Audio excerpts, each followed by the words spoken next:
I'm Snoop Dogg, and I'm giving up smoke. I know what you're thinking.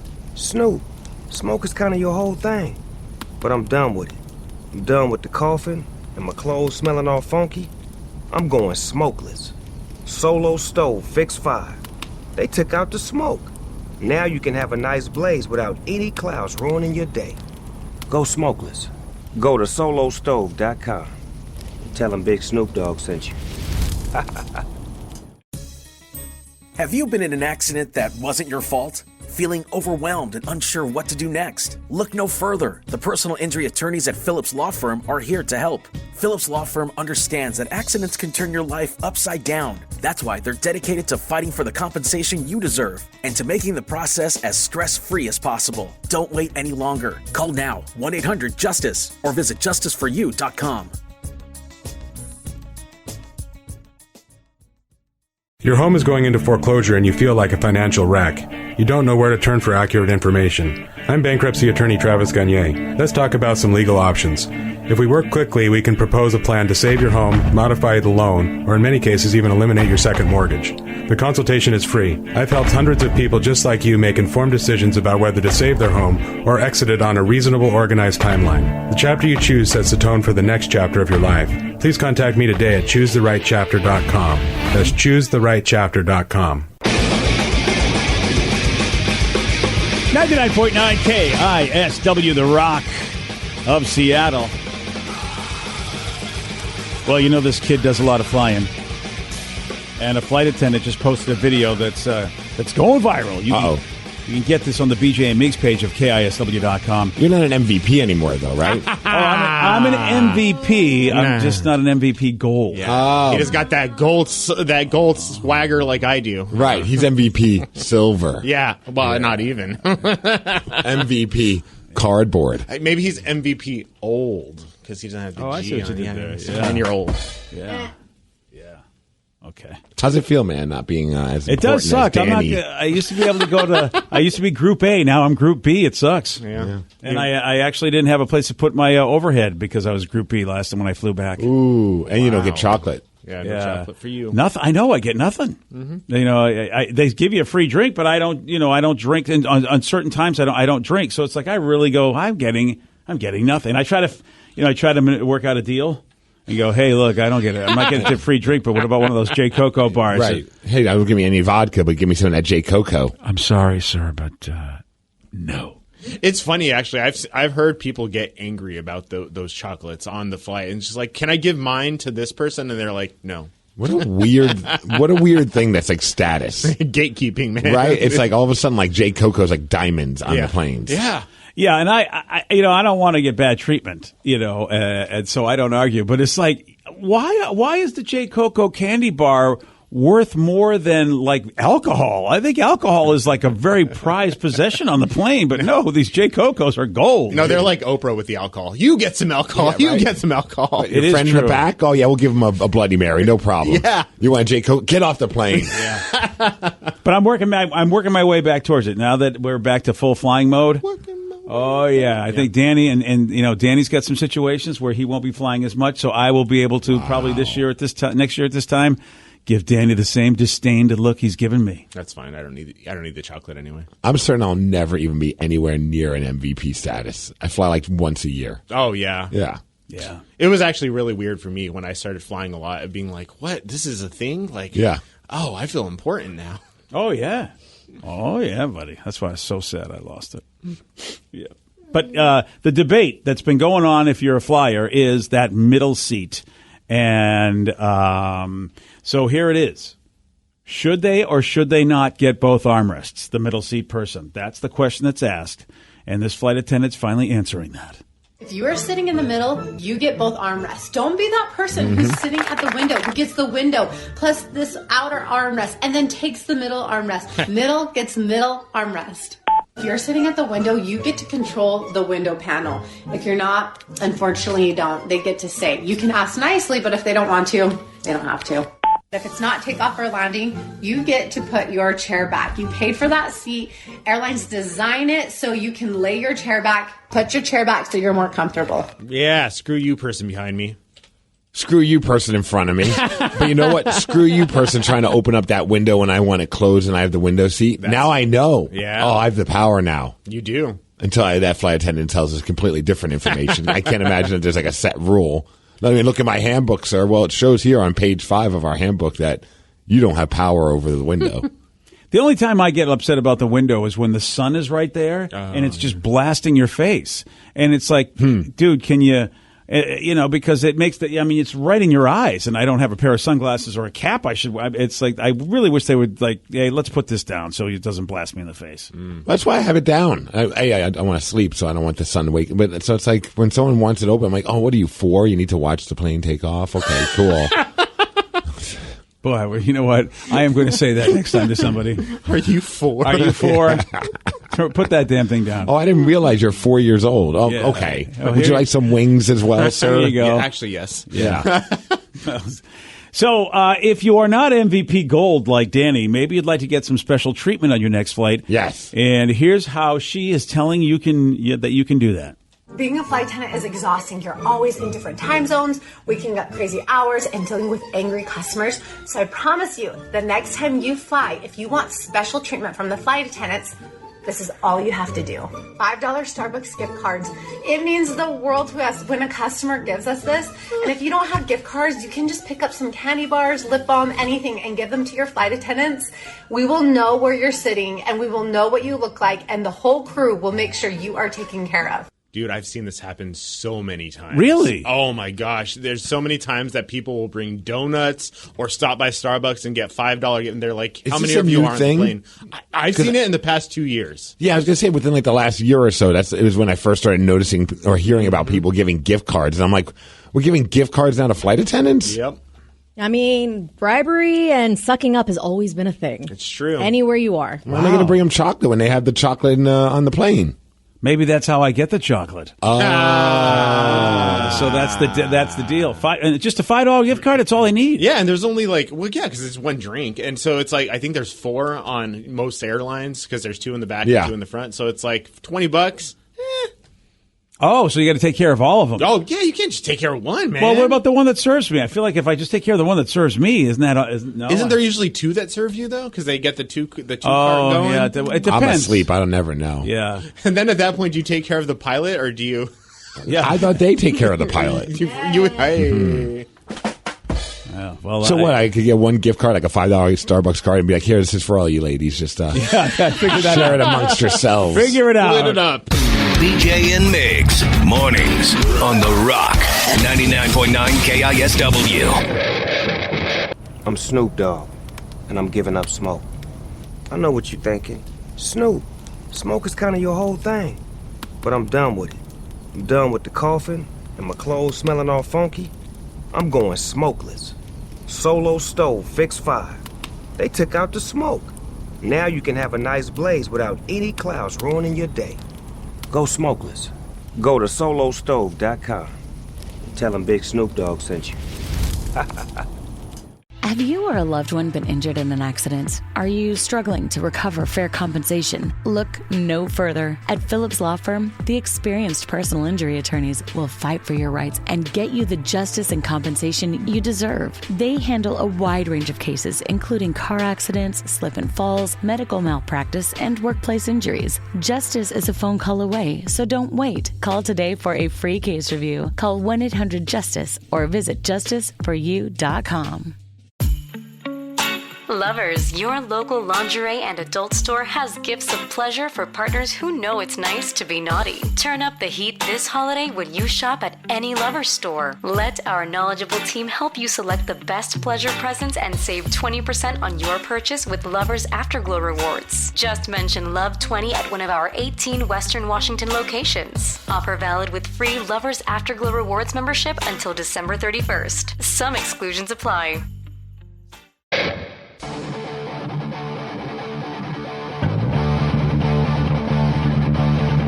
99.9 KISW, The Rock of Seattle. All right, man. Rolling Stone said, you know what? We're going to tell you about the 100 greatest heavy metal songs of all time. Now, we don't have all 100, but pretty much, if you want to go fight with people, lists are the best way to do it, man. Well, dude, it's like a no-brainer to get people to check out your link, your website. Once you put a list up, everyone wants to argue and wants to see where their favorite makes it on there. It's brilliant. It really is. And I remember that people used to tell me, lists are such a weak thing to just throw out there. Any moron can talk about lists. It's not real entertainment. But I think it really brings people together as you get a lot of folks. You really find out in a heartbeat what a person's passionate about without having to get into any really deep, horrific conversation that's going to be like, oh my God, I don't really care about that part. I don't, don't talk about the big three. Let's talk about a list. And with heavy metal. We're talking about heavy metal. It's the big four, of course. Slayer, of course. Exactly. You got sex, politics, religion, and heavy metal. You're not supposed to talk about either one of those at a party.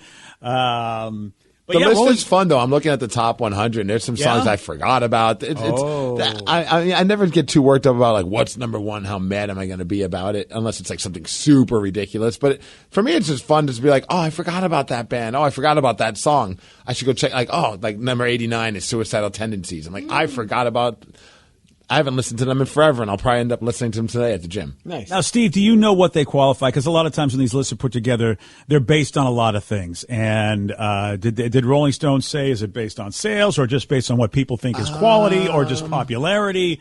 It's all so relative if you're going to talk about the greatest heavy metal songs of all time. Yeah, I'm trying to look and is there a full-on explanation I'm not seeing? So that's the best part of a list when they don't even explain what their criteria is. It looks like Rolling Stone gathered a group of writers and music critics who also happen to be headbangers themselves to debate over 300 worthy songs for several months to give their final rankings. Bang your head, prove it. Yeah. Oh, I love that. Yeah. I love that. I'm shocked they didn't ask you, BJ. You love to bang your head. You know me. This particular list, I'm going to be like, I wouldn't know to tell you whether or not it's right or wrong. But here's number 5. I mean, this one is iconic. I'm not surprised it's in the top 5. Generals gathered in their masses. Never heard of it. I think we play it like every new original song, our KSW cover band. Yeah. It's such a fun song. Yeah, Black Sabbath's War Pigs, of course. And they haven't put the dates on these, unfortunately, like when they were released. But I mean, I'm wondering, really how current a lot of this is going to be, or if just a lot of these have just stood the test of time to be the top 5. Well, this one came out back in 1970. That's what I figured. Yeah. So I'm wondering are we going to see anything earlier than the 80s? Yeah, I should say later than the 80s when you're talking about the greatest of all time, because it's going to take a lot to be able to call that. Well, I'm looking at the top 20 and not a single song. Actually, Peace Sells by Megadeth came in at number 19, and that came out in 1992. Yeah. That's the newest song in the top 20. I think it's fair. I think that, when you're talking the greatest of all time, you got to have some decades behind you. I feel like even 2020-ish, not 2020, 2000s, early 2000s, I feel like that could be, that at that point, then you're standing the test of time. Very disappointed that Limp Bizkit's not on this top 30 at least. I'm so sorry. So metal. Yeah. The other songs from the 90s were Metallica's Enter Sandman at 30, and then you got Pantera at number 29 with Walk. Yeah. Spoiler alert, Metallica is in the top 5, but not from the 90s, I think. Hopefully something from St. Anger. At number 4, we've got this one, and again, a classic.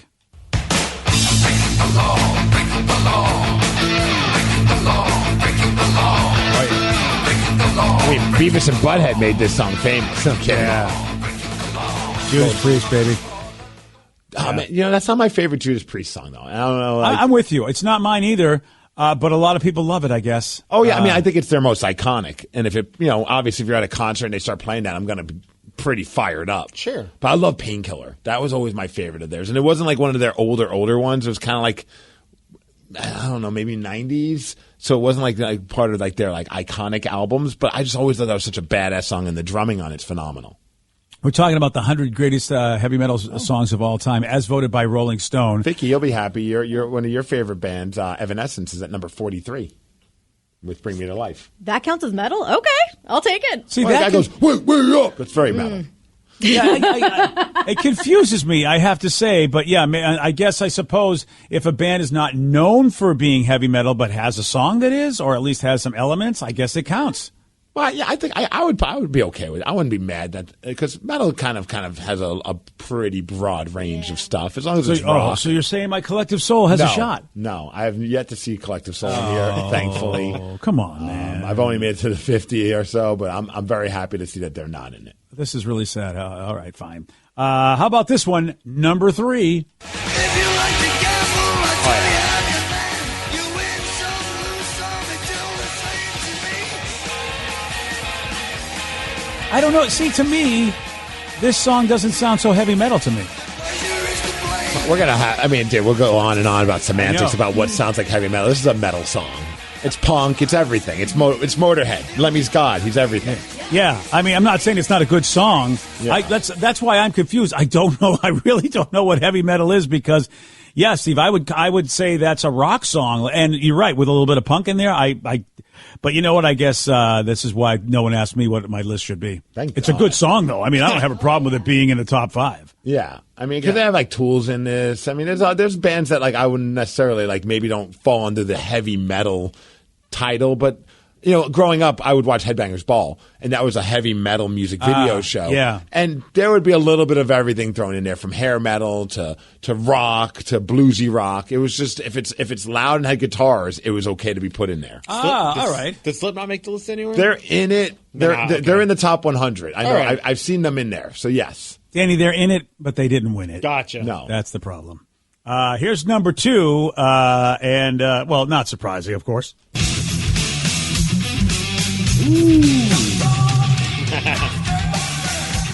Man. Steve's ears just popped up. Well, this leads to a good argument of, like, is this the greatest Metallica song? I don't know if it is to me, but it's a damn good song, so I'm not going to argue with them. But then, does that mean not all Metallica songs are heavy metal? Huh?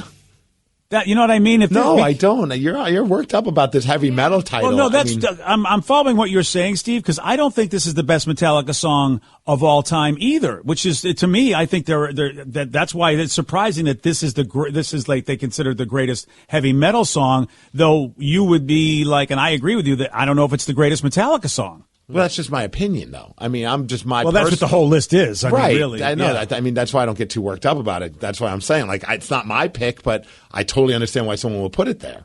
Yeah, I would love to get in their brains to see if it's just a matter of personal taste, like you said, that they go, oh no, we know it's all metal. We just think this is the best metal that Metallica's ever done. Well, I mean, because it's arguably on the best Metallica record, and some would say this is the best Metallica song off of that record. So I understand why they're going with this song. Yeah. It's just, for me, like, I would be picking something from Kill 'Em All personally, but like, that's just my favorite of the Metallica era. All right, I'll go with that. Here's number 1, and you know what? This is a repeat performer, 2 in the top 5. Find out I'm the chosen one.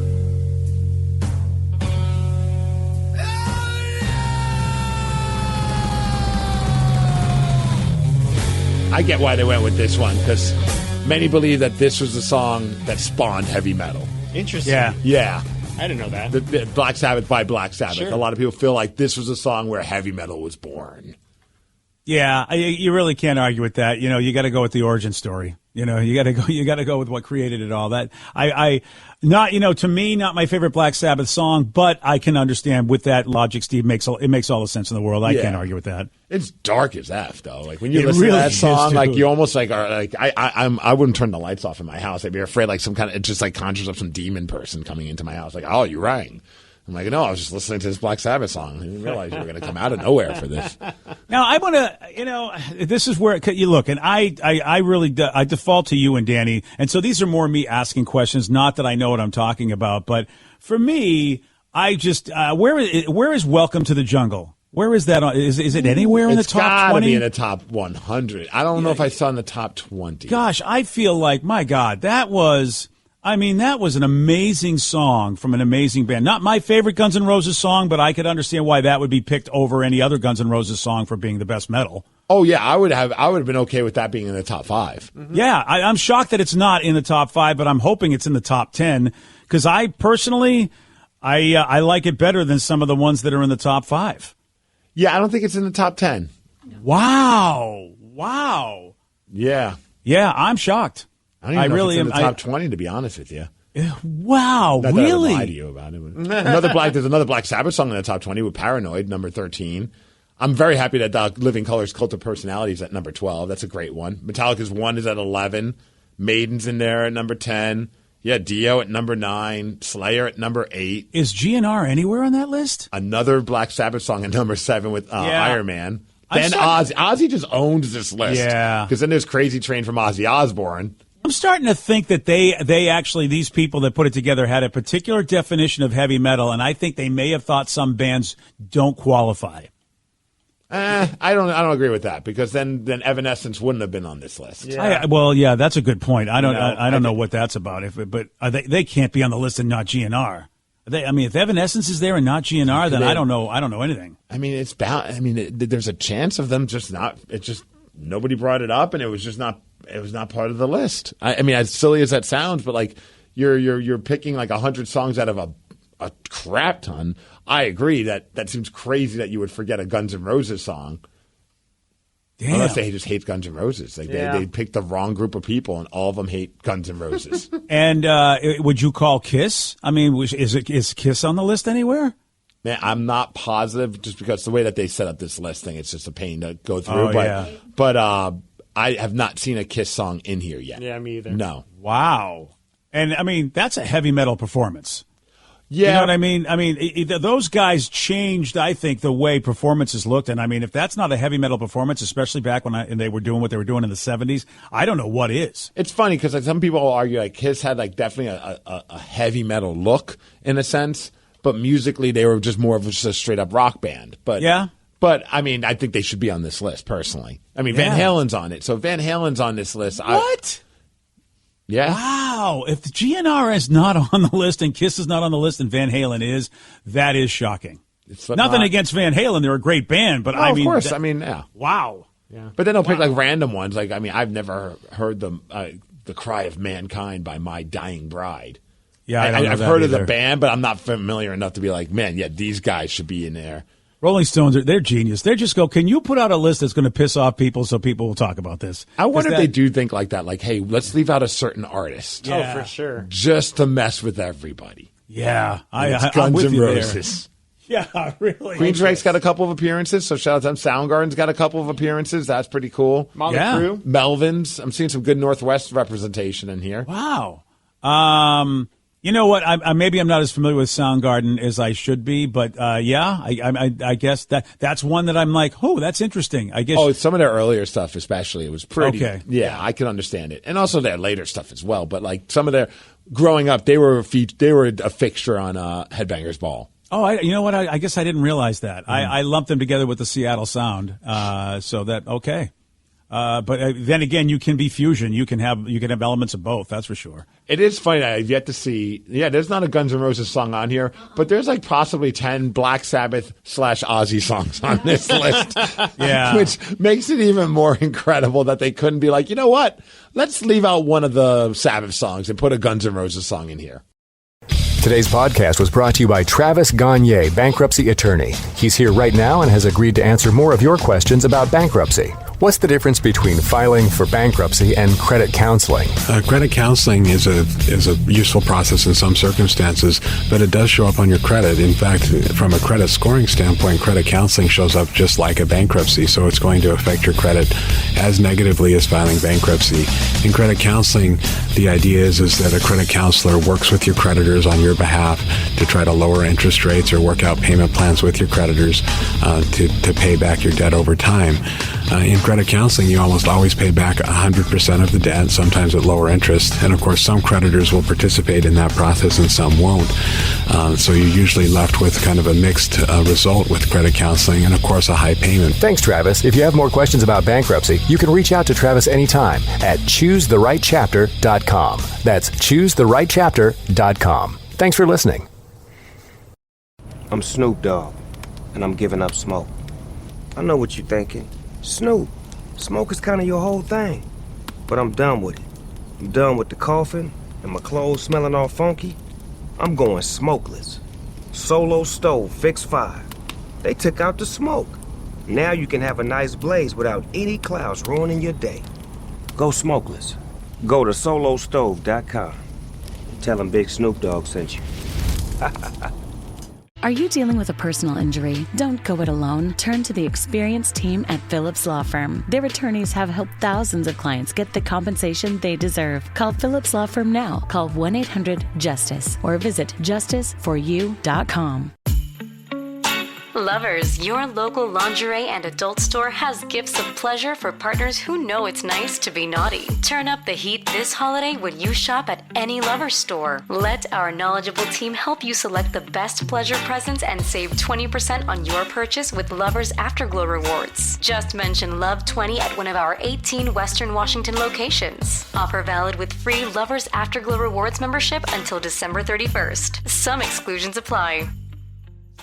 Killers of the Flower Moon is now on digital. Oh my God. From director Martin Scorsese, Leonardo DiCaprio, Robert De Niro. You got one more chance.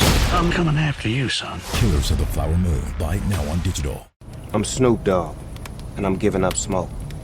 I know what you're thinking. Snoop, smoke is kind of your whole thing. But I'm done with it. I'm done with the coughing and my clothes smelling all funky. I'm going smokeless. Solo Stove Fix 5. They took out the smoke. Now you can have a nice blaze without any clouds ruining your day. Go smokeless. Go to solostove.com. Tell them Big Snoop Dogg sent you.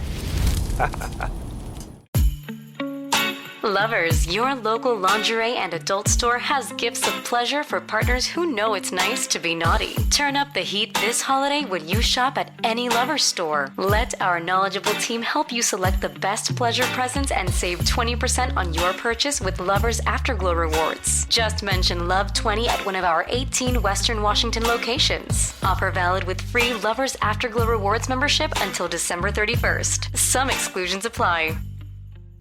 Your wages are being garnished. We can stop that now. It's hard enough to pay your bills when things are good, let alone when a big chunk of your take-home pay is gone before you even get your check. I'm bankruptcy attorney Travis Gagne, and I can stop the garnishment and get the creditors off your back immediately, often the same day as our consultation. Both Chapter 7 and 13 provide bankruptcy relief, but choosing the right chapter is crucial. In a free consultation, we can create a plan to get your finances back under your control. The chapter you choose sets the tone for the next chapter of your life. Please contact me today at choosetherightchapter.com. That's choosetherightchapter.com. Let's play Beat Migs. It's time to play the game. So everybody scream his name. Beat Migs, don't be a loser. Whoa, Beat Migs, you're a loser. Who's ready to beat Migs? I say we beat him a lot. Let's do it. I know Big Nate from Mill Creek is. Big Nate, are you there? I is here. Woo! All right, Big Steve. Nate. Now Love the get nickname. out, right? I think, is this the Big Nate that I know? Yes, sir. Oh, hey, man. Welcome, buddy. For those playing at home, Big Nate has 60 seconds to answer 10 questions. You can pass all you want, but you only get 3 guesses per question. Are you ready? Yes, ma'am. What food item has used the slogan, once you pop, you can't stop? Lay's. No. Pringles? Yes. That's it. Scott Lang is better known as what superhero? Ant-Man. Yes. There we In go. 1917, Finland declared its independence from which country? Sweden. No. Russia. Yes. Robert Plant was the lead singer of what band? Led Zeppelin. Yes. What reality TV show are contestants eliminated in Tribal Council? Survivor. Yes. What color are the stars on the flag of Venezuela? Pass. A traditional Reuben sandwich has what kind of cheese on it? Provolone. No. Cheddar. No. Swiss. Yes. There we go. The fans of Lady Gaga call themselves Little what? Doggonites. No. Nice. Mutants and Masterminds. No. Pass. Which U.S. state has the most active volcanoes? California. No. That'd be Hawaii, but... Yeah, you should have said Hawaii. It's not Hawaii, actually. Is it? No. Oh, wow. Oh. You get 6 correct, though. Wow. Okay. Thank you. Which is a decent score. Yeah. All right, so... Steve, are you ready? Oh, yeah! Steve, I want to say this. What? If you want this to be nice, you either, and I'll give you a clue, you either have to get 6 correct or 9 correct if you want this to be nice. But I'm not going to tell you which way it is. Oh, okay. Yeah, buddy. And no pressure at all to get either of those. Honestly, I'm not even thinking about 6 or 9s. I'm thinking about W's. That's oh, is right. that what you're thinking about? Oh, okay. What food item has used the slogan, once you pop, you can't stop? Pringles. Yes. Scott Lang is better known as what superhero? Who? Scott Lang. I'm going to go with Flash. No. Green Lantern. No. Fart Man. No. In 1917, Finland declared its independence from which country? England. No. France. No. Switzerland. No. Robert Plant was the lead singer of what band? Robert Plant was the lead singer of Led Zeppelin. Yes. What reality TV show are contestants eliminated in Tribal Council? That's Survivor. It is. Did you know who won the Survivor this I year? hate you. Yeah, what color are the stars on the flag of Venezuela? Red? No. Blue? No. White? Yes. Woo! A traditional Reuben sandwich has what kind of cheese on it? Pepper Jack? No. No. Havarti? No. How about Jimmy Jack? Swiss? Yes. There we go. The fans of Lady Gaga call themselves Little what? Monsters? Yes. Yep. Which U.S. state has the most active volcanoes? Washington? No. Alaska? Yes. Nice work. 1, 2, 3, 4, 5. 8. 7. Oh. 7 correct. Oh, and that is a win, though. 7-6. Let's go! Nate, if you just guessed white. Oh, well. Yeah, you know, things happen, BJ. They do. For a reason. I know. Well, you didn't get me a song, so you're dead to me. There you go. But Oh, gosh. But you got me a song, so you and I are cool. Well, good to hear from you, buddy. Hey, it's always good to hear from you guys. Thanks. There he goes. There goes Big Nate. Bye, Nate. And there goes Steve, your champion. Thank you. Nothing will ever keep me down, BJ. Oh, just yourself. Or math. Yeah, Yeah, it wasn't math 9-6. It wasn't nice, Yeah. but you No. still did win. It's a W. Scott Lang, Big Nate got this correct, is Ant-Man. Yeah, thanks for going to the DC world, pal, and then to Howard Stern. What do you want from me, man? Man, make mine Marvel, man. Come on. Oh, I'm sorry. Sorry, nerd. Yeah. Whatever, dude. I'm Team Marvel. You're Team Jerk. I'm team whatever is entertaining to me. Oh, yeah, I know. You would find DC movies entertaining. Hell yeah. Wonder Woman, forget about it. Forget about it, yeah. I would like to forget about Wonder Woman 84. You're right. I wish I could. Another one Big Nate got correct. In 1917, Finland declared its independence from Russia. Dude, that was going to be my next guess. Yeah, that was a good guess from me. Damn it. Yeah, and you got Alaska for the most volcanoes. Dude, I'm I impressed. don't think of Alaska as a volcano place. I was either going to go Hawaii or Alaska. I'm Yeah, glad I went with Alaska first because I ran out of time. BJ was very certain it was Hawaii. I really and thought was it like, was. actually is not. I feel like they got a lot over there, but I guess I'm wrong. Alaska's got more. All right, Alaska. Congratulations, Steve. Good job, buddy. Very proud of you. Well, there was a recent interview with Natalie Portman. I'm not sure if everyone's been asking. Has anybody been asking for her to come back to Star Wars? But in this interview, she talked about the fact that, people were like, hey, would the character ever come back? I don't think I've heard anybody ask if it would, but I'd guess be in for her coming back. 100%. Yeah? Especially that dude, she was awesome in it. I thought. No. What are you talking about? When her shirt was cut in half? Yeah. Oh, that's why she was awesome in it. Ass. Oh, I see. Yeah, it wasn't about her verbal performance, which isn't her fault. You're just saying she looked good. She looked great. Yeah. And I thought the character was fine in that movie. Yeah. I mean, but this is on Lucas, not on her. Oh, okay. Yeah. And but they asked her, they said, hey, man, will Queen and Senator Padme Amidala ever come back to the franchise in a future film? I have no information on this. No one's ever asked me to return, but I'm open to it. Okay, well, that's point. Yeah. That's rough. Yeah. Imagine being the one Star Wars character that nobody, more people are asking about Jar Jar Binks than Natalie Portman's character. Yeah. And again, I don't blame her, but if, sometimes Natalie can come off as a little wooden if not given great dialogue. I don't know. I'm choking on that. I'm choking on the wood? Yes. I thought she was awesome in the movie. I know you did. She The looked fight good. scenes were cool. Yeah, I mean, she looked good. The fight scenes were cool. It's just the dialogue. Honestly, I've always wondered. I was like, not always. I really Yeah. put zero thought until this very moment. But I got once I saw this audio clip, I was like, oh yeah, whatever happened to her? Why isn't she in Star Wars? I don't know. I mean, I don't know. There's probably a geeky reason for it, but a lot of the Star Wars fan also asked Natalie if she kept any souvenirs from the set of the films, and that's something that I'm always like I would always do. From the second one, I took one of Anakin's braids. He had that little like braid hanging down. Then I lost it, so that's not very helpful.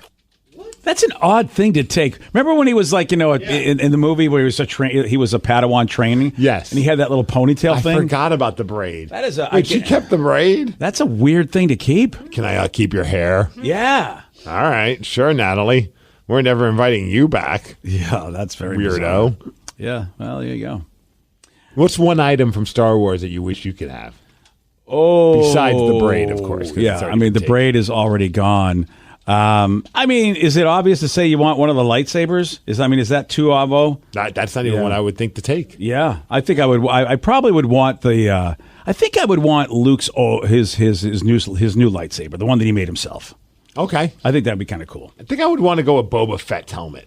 Oh, good one. That would look cool, like somewhere in the house. Yeah, that's the garage. Because my wife would be like, "Why do we have this?" A lot of people like at least Boba Fett from Star Wars, not necessarily his own show, but yeah, they like him. That or BB-8 because BB-8 was cute. Oh yeah, BB-8. And you can own. At least you can own that. That's true. Yeah. Could I get does the little actual baby Yoda Muppet thing count? Because I would love Grogu. I just want him to hug him and just keep him at my house. So I didn't even think about that because that would take an Ewok. Yeah, you could take. Well, I mean, I think there were people inside those, whereas Grogu's a puppet. Just take the costume. Look, they'll live in a nice home. I'll feed them. All right. All right, they just have to wear the costume all the time. Yeah. My wife won't think that's weird at all. No, not at all. You have a random person living with us. A random Ewok. It's adorable so long as they keep on the outfit. Boy, not only are they stuck in the house against their will, but they have to wear this costume as well. This sounds like the making of a really bad horror film. Sure does. Yeah. That's Danny, but Danny's not even a fan. He was something from Titanic. The phaser that they shoot. Yes. Yeah, that's it. Okay. Yeah. All right. Joey D's, you want anything from Jar Jar? No, I want an X-Wing. Oh, wow. Where the hell are you going to put that? Yeah, that's huge. I don't care where I'm going to put it. I'll park it in my apartment. Park it outside. I'll sleep in it. Yeah. Didn't the old movies have they were like big toys. sets and they had toys to make them look like they were real? I mean, you could technically have one in your house. True. Yeah. You could have the Millennium Falcon at that point. Yeah. Well, or now you can actually go sit in one. At all the Disney parks. Yeah. Well, they're probably getting rid of a lot of that stuff since they're shutting that hotel down. Yeah, let's just get lots of props. Yeah. Hey guys, we want that Millennium. We're going to keep that open, pal. Oh no, you're shutting the hotel down, so we want the Millennium. We want the Falcon. Everyone's like, "Hey, dude, our character died. How do you want her to come back?" Ooh, I've been thinking about this. Maybe a great granddaughter passed on. And just happens to look like a great grandmother. That's a good way to do it. And here's the embarrassing thing: I totally forgot she died. This is the most forgettable character ever. I totally forgot that. That's right. She died giving birth to Luke and Leia. This has to bum her out. Not bum her out. I'm sure she's fine, but this has to kind of bother her that in the history of Star Wars, she might be the most forgettable character. That's a name actor. Yeah. At the time, she was a pretty popular actress. Yeah. It was unfortunate. It really, because the movies weren't well liked, and like you said, her character was really forgettable. Unfortunately, the dialogue made it that way. I mean, she did great action scenes, like you said, and Natalie is a good actor. I just think that's why George shouldn't be writing stuff. George is really good at making cool wham zing bang movies, but. Ooh, dialogue with George not as great as it's just not his strength. I want to text her. Character's dead. There's no gaps to fill. Do you want prequels to prequels? Yeah, let's do it. I mean, that sums up basically all these streaming service shows. I like how I wonder if she remembered she even died, because you think that's what she would have said to that question. But she's Guys, I'm dead. I can't come back. Danny, do you have the audio again? Because her answer is interesting. Because she doesn't even bring up the fact that she's dead. She goes, "I'm open to it." And she spent a really long time talking about it. I mean, it's almost a minute long, I think, right? Yeah, she's 5 seconds it took her to answer this question. I have no information on this. No one's ever asked me to return, but I'm open to it. It's no, you can't. If the price is right. I'm open to it. You're dead. Don't you remember? She doesn't even remember her character died. That's fantastic. BJ and Migs, mornings on The Rock, 99.9 KISW. I'm Snoop Dogg, and I'm giving up smoke. I know what you're thinking. Snoop, smoke is kind of your whole thing. But I'm done with it. I'm done with the coughing and my clothes smelling all funky. I'm going smokeless. Solo Stove Fix 5. They took out the smoke. Now you can have a nice blaze without any clouds ruining your day. Go smokeless. Go to solostove.com. Tell them Big Snoop Dogg sent you. Dealing with an accident and injury claim can be overwhelming. Let Phillips Law Firm fight for you. We understand the pain and suffering, and we're here to guide you through. Call 1-800-JUSTICE today for a free case review, or visit justiceforyou.com and let Phillips Law Firm help you on the road to recovery. Lovers, your local lingerie and adult store has gifts of pleasure for partners who know it's nice to be naughty. Turn up the heat this holiday when you shop at any Lovers store. Let our knowledgeable team help you select the best pleasure presents and save 20% on your purchase with Lovers Afterglow rewards. Just mention Love 20 at one of our 18 Western Washington locations. Offer valid with free Lovers Afterglow rewards membership until December 31st. Some exclusions apply. Is your relationship going sideways? Have a family issue? Problems with your coworker? Do you need advice? We're here to help. No problem is too dumb. No dilemma is too silly. This is Help Wanted with BJ and Migs. 99.9 KISW, The Rock of Seattle. Yep, getting lots of calls for years here at The Rock, and people need our help. And so we've decided to do a whole segment called Help Wanted. So it doesn't matter, relationships, problems at work. I don't care how dumb you think your idea is, your issue is, we are here for you. Call us or text us now at 206-803-ROCK. That's 206-803-ROCK. Let's go to Parker in Kent. Parker, you are on The Rock. Hey, good morning, gentlemen. Good morning, Parker. What you got for us? Hey, so I really love my job. I drive a box truck all around the state, and so we get issued a helper. So when I drive around and I do my labor and moving and stuff, they just help me out. The problem is this new partner I have, he's got really bad personal hygiene. Just, I mean, anything I've seen before. And so I've mentioned something to him, and I've mentioned something to my boss before, and my boss basically just said, like, hey, you know, I mean, we don't really have a lot of new guys coming in, and, you know, he's all we got, so, you know, you just kind of got to deal with it, because that's all I have for now. What do you mean by bad personal hygiene? Is it bad breath, body odor? What's going on? Body odor. He's a little bit of he's a bigger guy, and he also lives in like a trailer behind his brother's house, so he doesn't really like have a shower access all that often. He has to like go inside. Oh, wow. Are you working with Chris Farley? Wow. Oh, yeah. See, having no shower pretty much is like, dude, you are going to reek if you can't take daily showers. Right, and we do customer service. You know, we meet with customers, and that's like the big no-no for me is, you know, they're customers. You don't need to be smelling like that. Yeah, your boss. Right, you think the boss would be like, yeah, you're right. We don't need to have someone stinking up the joint when we're dealing with customers. See, people don't care anymore, Steve. It's, you know, you got a guy like Parker who obviously is like, dude, I know what we should be doing for the customer, and yet not everybody seems to be on board with that philosophy when it comes to stuff. And wow, what a bad excuse. We can't get anybody else to do the job. Wow. I mean, Parker, it's that bad? I mean, can't you make it? Do you make a decent living doing what you're doing? Or is this person a lower level wage person, like an entry level kind of thing? No, I mean, it pays good. You know, I'm not complaining at all. It pays good, and that, you know, I love it. It pays good. What about him? Is his job lower level entry? The helpers, they make a little bit less. That's okay. That's what it is. So there's a line. And look, Parker, if I was your boss, you know I would fix that stuff up. I would tell the guy, look, dude, you can come to work here. You need to, or I would say, I don't know if you have a shower at your work. I'm going to go, you come here a half hour early and shower up here and bring your clothes and be ready to go. No, don't lie, BJ. You'd ask someone else to say that to him. Like I said, I would have Steve do this. Yes. I would tell Steve to tell the guy. But do you guys have a hose? Can you hose him down? Oh, yeah. That's perfect. Just throw some soap on him and hose him down. There you go. Like it's some science fiction movie. Just get the hose out and just get it. Yeah, that is. What was his response, Parker? You said something to him. What did he say when you said something to him?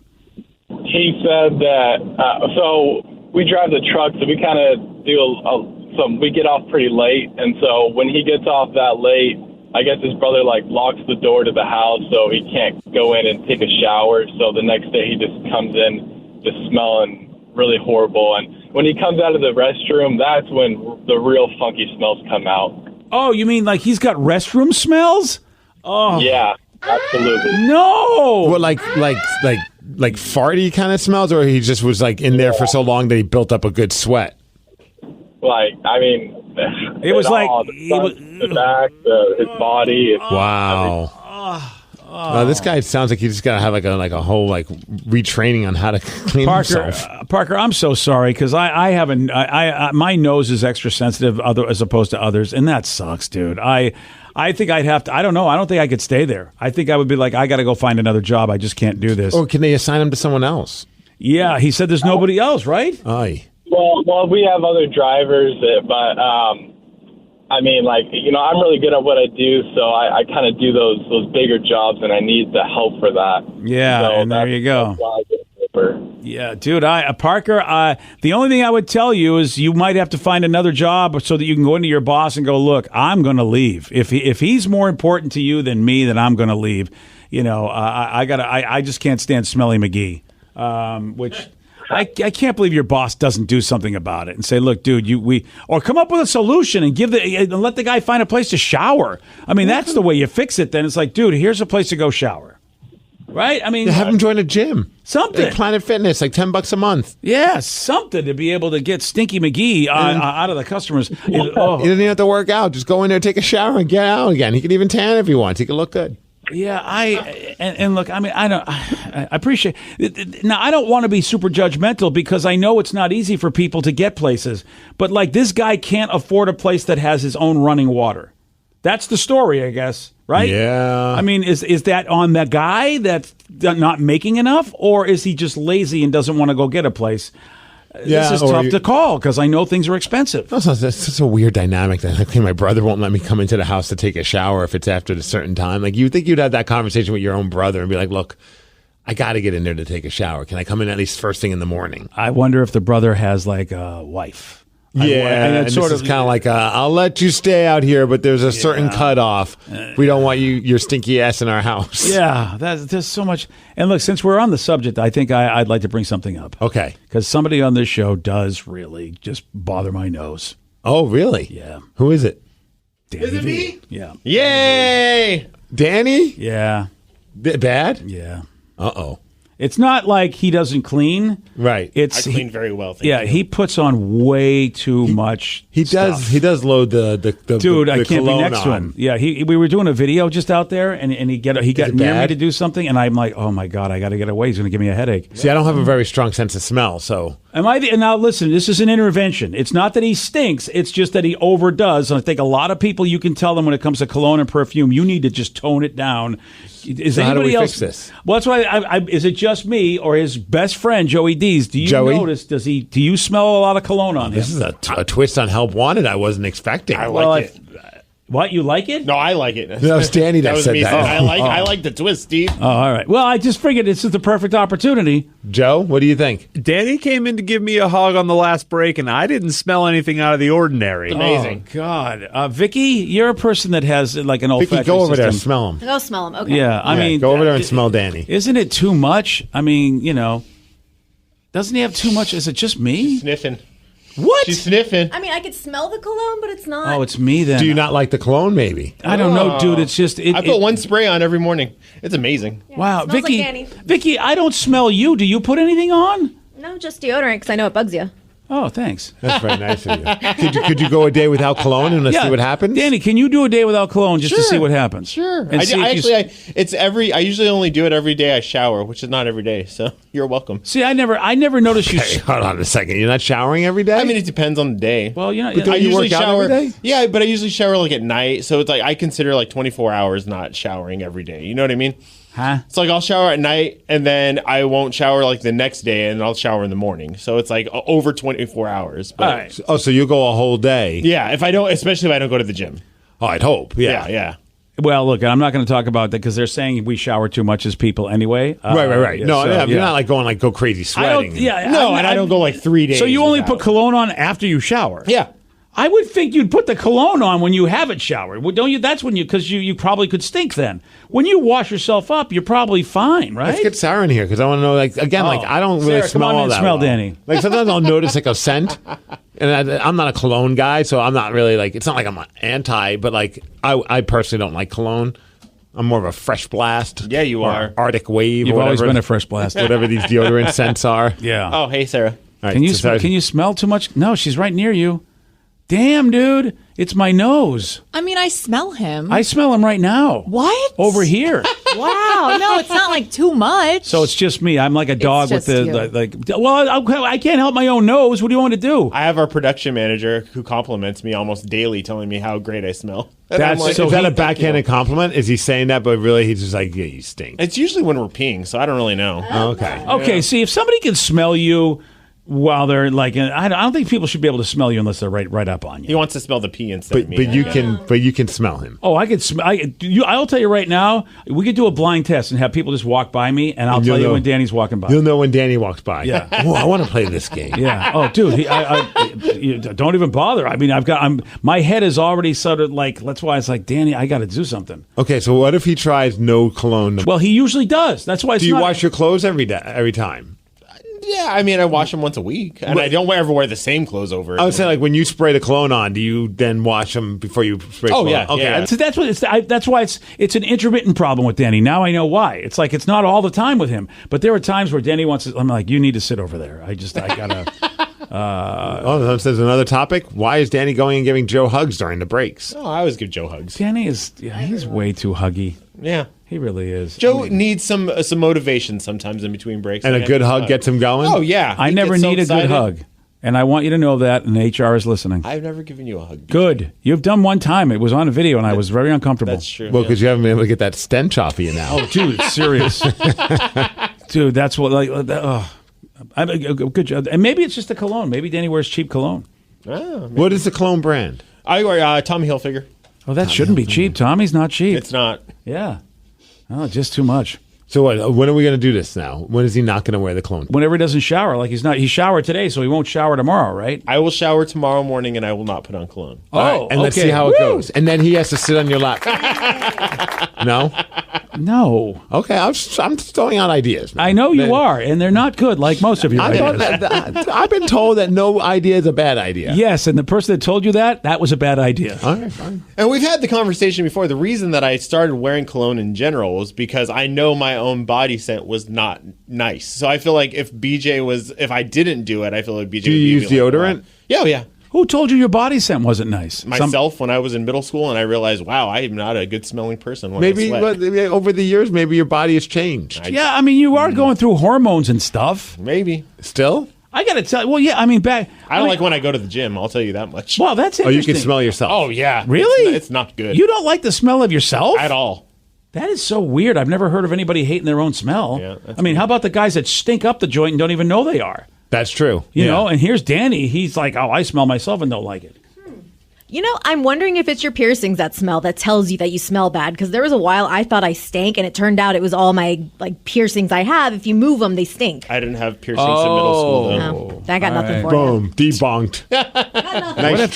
What if Danny's just rotting on the inside? Oh, well, that goes without saying. That's what So it's maybe because BJ's deaf, it's possible that his sense of smell is enhanced. Oh, yeah, that's a good point.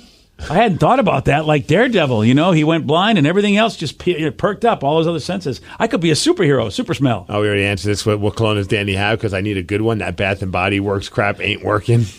Yeah, well, I mean, if you're BJ, I don't think Danny's stuff is working either. Yeah, it could just be the type because there's some cologne and perfume that don't bother me. But man, it happens a lot with women. It's just, oh my God, I'm at a restaurant and then there's a group of people and I got to get up and move. I am a woman too, so yeah. Yeah, I just. How does the women like your scent? Oh yeah.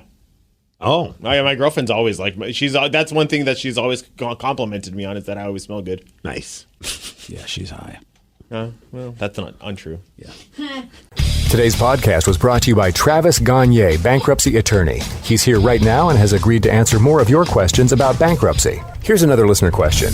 How do I rebuild my credit after filing bankruptcy? You rebuild it, one creditor at a time by making your payments on time, on your rent or your mortgage by continuing to make car payments on a car that you keep during your case. You can also, as I said, you can almost always get a credit card almost immediately after filing bankruptcy. Sometimes it's a secured card, and it'll almost always have a really high interest rate on it. But you could get a small balance credit card and charge a tank of gas or a dinner once a month on that and make the payment, pay it off every month, and that'll help you build a credit history one creditor at a time, and will help you rebuild your credit over time. Thanks, Travis. If you have more questions about bankruptcy, you can reach out to Travis anytime at ChooseTheRightChapter.com. That's ChooseTheRightChapter.com. Thanks for listening. I'm Snoop Dogg, and I'm giving up smoke. I know what you're thinking.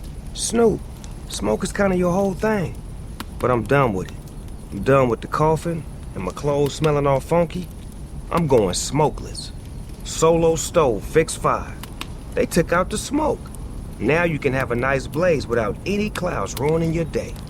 Go smokeless. Go to solostove.com. Tell them Big Snoop Dogg sent you.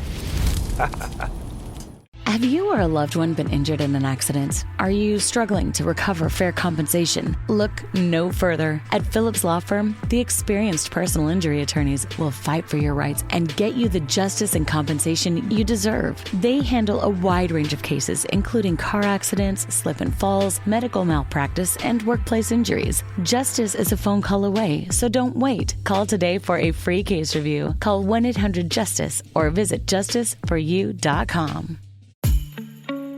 Lovers, your local lingerie and adult store has gifts of pleasure for partners who know it's nice to be naughty. Turn up the heat this holiday when you shop at any Lovers store. Let our knowledgeable team help you select the best pleasure presents and save 20% on your purchase with Lovers Afterglow rewards. Just mention Love 20 at one of our 18 Western Washington locations. Offer valid with free Lovers Afterglow rewards membership until December 31st. Some exclusions apply. Deep underground the Jelly Belly factory, Bibi is in her secret laboratory creating the weird and wild flavors of Bean Boozled. I started again. Is it pomegranate or old bandage? Dare to compare. Bean Boozled, 6th edition. Are you brave enough? I'm Snoop Dogg, and I'm giving up smoke. I know what you're thinking. Snoop, smoke is kind of your whole thing. But I'm done with it. I'm done with the coughing and my clothes smelling all funky. I'm going smokeless. Solo stove, fix 5. They took out the smoke. Now you can have a nice blaze without any clouds ruining your day. Go smokeless. Go to solostove.com. Tell them Big Snoop Dogg sent you. Have you been in an accident that wasn't your fault? Feeling overwhelmed and unsure what to do next? Look no further. The personal injury attorneys at Phillips Law Firm are here to help. Phillips Law Firm understands that accidents can turn your life upside down. That's why they're dedicated to fighting for the compensation you deserve and to making the process as stress-free as possible. Don't wait any longer. Call now, 1-800-JUSTICE, or visit justiceforyou.com. Your driver's license is important so you can get back and forth to work, get your kids to school, and back and forth to daycare. If your license has been suspended because you can't pay your tickets, you can't do any of those things. Let's talk about Chapter 13 bankruptcy. You may have heard the tickets cannot be discharged, but they can be dealt with in a Chapter 13 case. Why not come in for a free consultation? The chapter you choose will make all the difference to your getting back legally on the road. Let's design a plan to pay off your tickets and restore your license immediately. I'm attorney Travis Gagne. Please contact me today at ChooseTheRightChapter.com. That's ChooseTheRightChapter.com. 99.9 KISW, The Rock of Seattle. Owen Wilson had a lifetime all-access pass given to him by the Rolling Stones. That's actor Owen Wilson. You know him for a lot of stuff. Wow. Yeah. That was him right there. Yeah. And Rolling Stones, you know, they're kind of a popular band now. Lifetime access. I mean, what do they tour every 10 years? So I mean, I don't know how. Do they hit the road quite a bit though? I mean, if you're a super rich celebrity, when they go on tour, you can just travel around and go check them out. If you do it like the Dead, yeah, you know, yeah, sure. If you run around like it's a Dave Matthews Band, sure, you would love a lifetime pass. Go to every city. I wonder how what kind of relationship does he have that he was able to pull that off? Like, he's been friends with them for a while, apparently. I wonder which member. Like, is he like homies with like Mick or Keith, or is he just like he's Owen Wilson? And of course they're excited to see him because he's, you know, they probably seen him in some movies and stuff. Yeah, I wonder who he broke down with, because remember, the Stones are a lot older than him. Right. So the idea that he can strike up a friendship with dudes that, I mean, I don't know if they've seen his movies. Maybe they have, but you're right. I'd love to know. But how about this? So he gets the lifetime pass because he is buds with the band. And then, apparently, did not last long. He got the pass revoked. And he's on the Late Late Show with James Corden talking all about this. I went to see the Rolling Stones in Argentina. We got these special laminates, all access, that were good for the rest of your life. That night at the concert, I'm kind of wandering around, and I ended up right at this place where I could look over and see Mick Jagger, and then all of a sudden he bolts during Jumping Jack Flash and comes running down, and it turns out where I was kind of part of the stage, and then someone came running over, "Get out of here, move, you're not supposed to be here." And then I get a call the next morning from Mick's security team, "Do you have that laminate?" "Yes, I still have it." "Okay, we're going to come over and pick it up." But they revoked your whole pass? The lifetime pass? Yeah, the lifetime pass. I only had it for... Yeah. Whoa. You only had it for one day? For one show. Oh, I feel like you should at least get a do-over. Oh, they probably have zero tolerance. They're like, dude, what the hell? Why were you standing right there?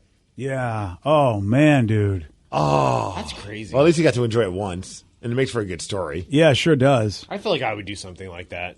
Like unintentionally. Green Day gives me like lifetime passes to shows, and then all of a sudden I do something and I mess it all up. Yeah, I would hope for like a Pearl Jam lifetime pass. Yeah. And travel around, and then I'm the guy that gets caught stealing a tambourine. I was going to say, you have what, a guys? lifetime tambourine. Or I'm like the guy, like I push the guy out of the way, and I'm the guy who hands Eddie the tambourine that night. I'm like, here you go, Eddie. High five. I don't, I would love good seats, but I have been backstage to so many different things, and it's not a fun time. A lot of times they're really like professional, and they don't want you to mess things around. And you and I have been backstage where some of the people that we were with did not respect that, and then we ended up getting kicked out. Oh, I remember one. I can't remember what band it was, but I remember their road crew looking on, effing radio guys. And I'm just like, I know. And I look at I'm like, dude, we don't want to be here just as much as you don't want us here. But our work wants us to do a stage announcement. So give us the freaking microphone.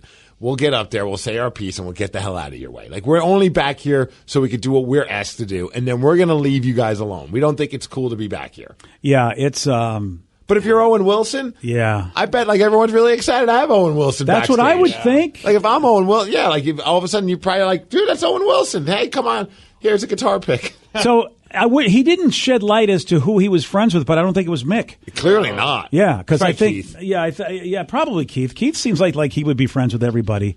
It's funny. I'm watching that what if interview. It was Charlie, and they're like, "Oh man, Charlie passed away." So now we're going to take the pass back because we don't really like this guy. We never wanted him back here. Now look at him; he's crossing the line. Dude, it's funny you brought up Charlie because if you go see the video, you could watch the James Corden interview. We have the video clip on the BJ and Migs page of KISW.com.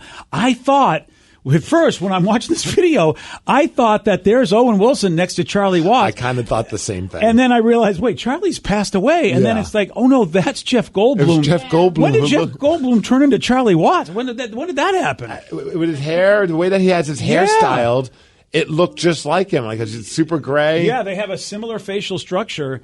I totally didn't recognize They that. both had that kind of like that cool look to them. Like their hair is like that artsy-fartsy kind of like part. And I mean that in a very endearing way, of course. Yeah, it's got the swoop. And they're very uncomfortably close to each other. Like on a talk show, I feel like Jeff and Owen are too close. I thought Owen, because Owen was using his hands to tell the story, I thought he was going to knock Jeff's glasses off. Owen looks like he's at a gentleman's club. He's sitting on his hands right now so that he doesn't touch his it. legs are open, too. That's not good, man. That shows where our brains are. I was like, oh, he's at the principal's office. Like, I'm in he's at the trouble. gentleman's club. He's like, if I sit on my hands can't go anywhere they're not supposed to go. I can't get kicked out. That's right. Sit on your hands, sir.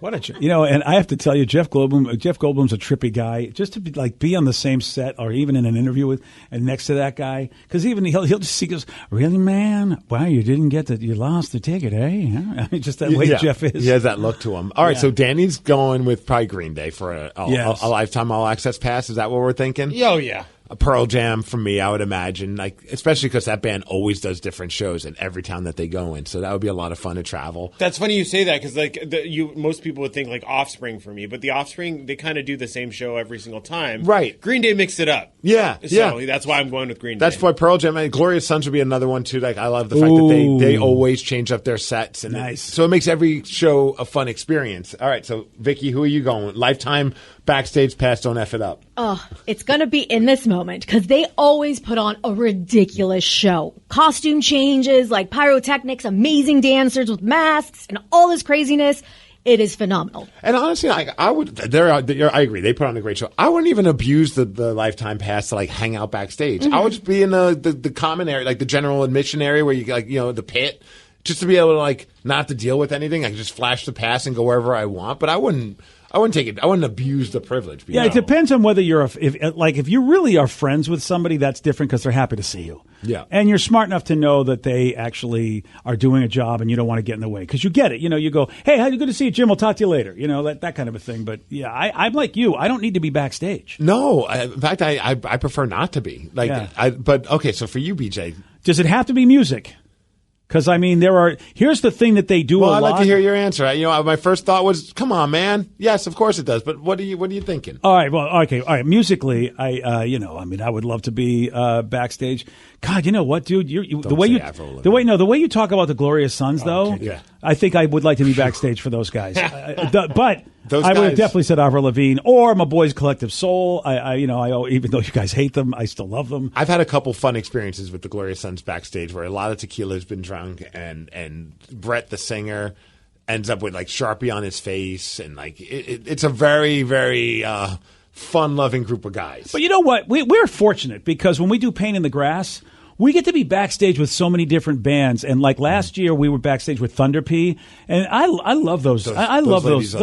Those guys are awesome. They were so fun. And so if it's an experience like that, that's the kind of experience I want. You don't always get that with some of the bands that you go, I can't wait to be backstage with the big band that we play, and you realize they just don't want you. I remember with the Glorious Sons being in the back at the showbox, and I was like a beaten dog. Like I went back there, and I'm like as pushed up against a corner as humanly possible because I'm like, stay out of everybody's way. I don't want to get in trouble. Yes. And then they start talking, and I'm like, wait, you guys know I'm here? Like, you know what I mean? Like, you feel like you're in the way, but I was doing the stage announcement, but I was like, I just want to stay out of their way. But then they're so endearing and so conversational. I'm like, wait, you're not like all the other bands. Well, you actually are happy to see us. It's funny you say that because like there's been times. I've been going to concerts since I was 12 years old, and sometimes like you see a band and you meet them and they're super cool back when they're like super small, and then you see them years later and they're just like you can tell they've gone past that. Forgot who they were. They don't want anyone like going in certain places backstage, and it's like, what happened? Come on, guys! Like, remember where you came from. The road, man. It hardened them, brah. So, someone said backstage for Metallica. Ooh. That's okay, can't argue with that. I would like that one if the band likes you. Like, obviously, yes, because they always jam before their shows. Like, they have an actual jam room. Like, they have a practice space in the facility, like in the venue. Like, they'll have drums, amps, and they just kind of like warm up that way. Yeah. And that'd be a blast to be able to just like sit back and just watch them get ready. And like, haven't you been there not knowing if you were liked or not? Oh, I was positive we weren't like this. Yeah, that's the thing. I was back there, and we were and James Hetfield. Well, no, in all fairness, Lars was really cool. Kirk was beyond cool. Like Kirk Hammett might be the nice. Robert Trujillo also very nice.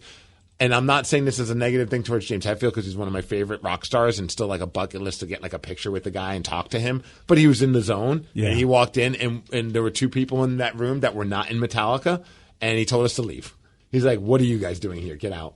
Yep, that's it. And it wasn't like he was like being like, "Get the F out." He was like, "What do you got?" And he's like, "You guys got to get out." It wasn't like he was very abrupt about it, but like I didn't leave thinking very direct. I didn't think he was a jerk. I was like, this is his world, and we're in it. Still a horrible feeling knowing that you're in the wrong place. I did press my ear up against the door and listen. Oh, did you? Good for you. I was so nervous they'd open up that door. Like, what if James Hetfield opened up that door? Oh, and there you are. I've got my ear up against the door. Guy. Hi, James. Did you have a glass like the old school TV shows? If one was near me, I would have used it, DJ. Man, that's fantastic. How about you, Joey D's, if you could be backstage anywhere? Oh, that'd be easy. I just pick Taylor Swift and rent out the pass. And rent out the pass. Oh, I get it. He's all up for the financial gain. It's not a bad idea. She's like the biggest thing that's ever been a thing. But you'd lose that pass in one show. Yeah, you would. Yeah, maybe. But I'd get a lot of money for it. See, up until you said rent out the pass, I'm like, damn it, that's a great answer. I get to be backstage and hang out with Taylor Swift. Yeah. In for that. We get to do it the first time. Then you rent it out. Nah, see, what you do, Joe, is if you're able to score like a pass that includes a guest, that's how you get the ladies. Oh, that's true, actually. Oh, yeah, there's Want to come see Taylor Swift with me? Yeah, if you walked around anywhere, everyone would be like, yes, I would, yeah. I would do things to Joe for an opportunity. I put so far out, it would be ridiculous, yeah. Wow, that's So it said, well, how was Stone Temple Pilots? They could not be nicer.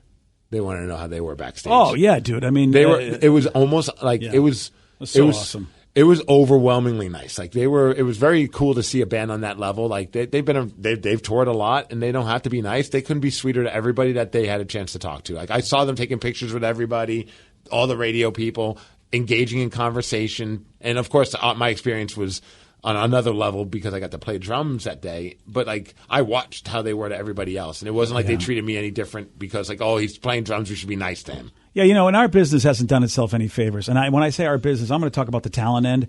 Dude, I just watched a podcast recently with Tom Segura, the comic, and David Cross.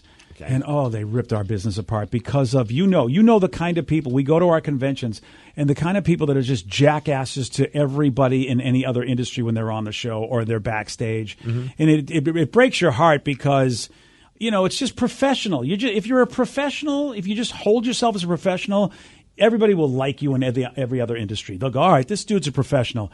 But, man, you know, the reason why we have to wonder when we go backstage anywhere is because they know we're in this business, and we end up taking a lot of arrows for what other people in our business have done. There's a lot of dorks in our industry. You're right. Dorks know dorks, but for different reasons. But yeah. There are some that just don't understand, like, hey, act like you've been here, or at least if you can't act that way, then don't be back there. Yeah. It's that simple. And it sucks, man. This is a recent interview, and I love comedy, and you know, and oh man, they just ripped our business apart, and I'm just like, you know, and again, like you said, it's because of the dorks, man, and it breaks my heart because I feel like you and I and everybody on this show, we do act like we've been there. We even act better than that. We go, thank you for letting us be here, mm-hmm. and you know, and just even walking around here, and we hope we don't get in the way. We don't want to get in the way, and we'll even leave if you want us to. We are the gold standard of radio talent. Okay, finally, it's about time that people recognize. It's finally been said. You know, we have to stop being humble about it. Now, here's the deal. Okay, I would like backstage passes to movie premieres.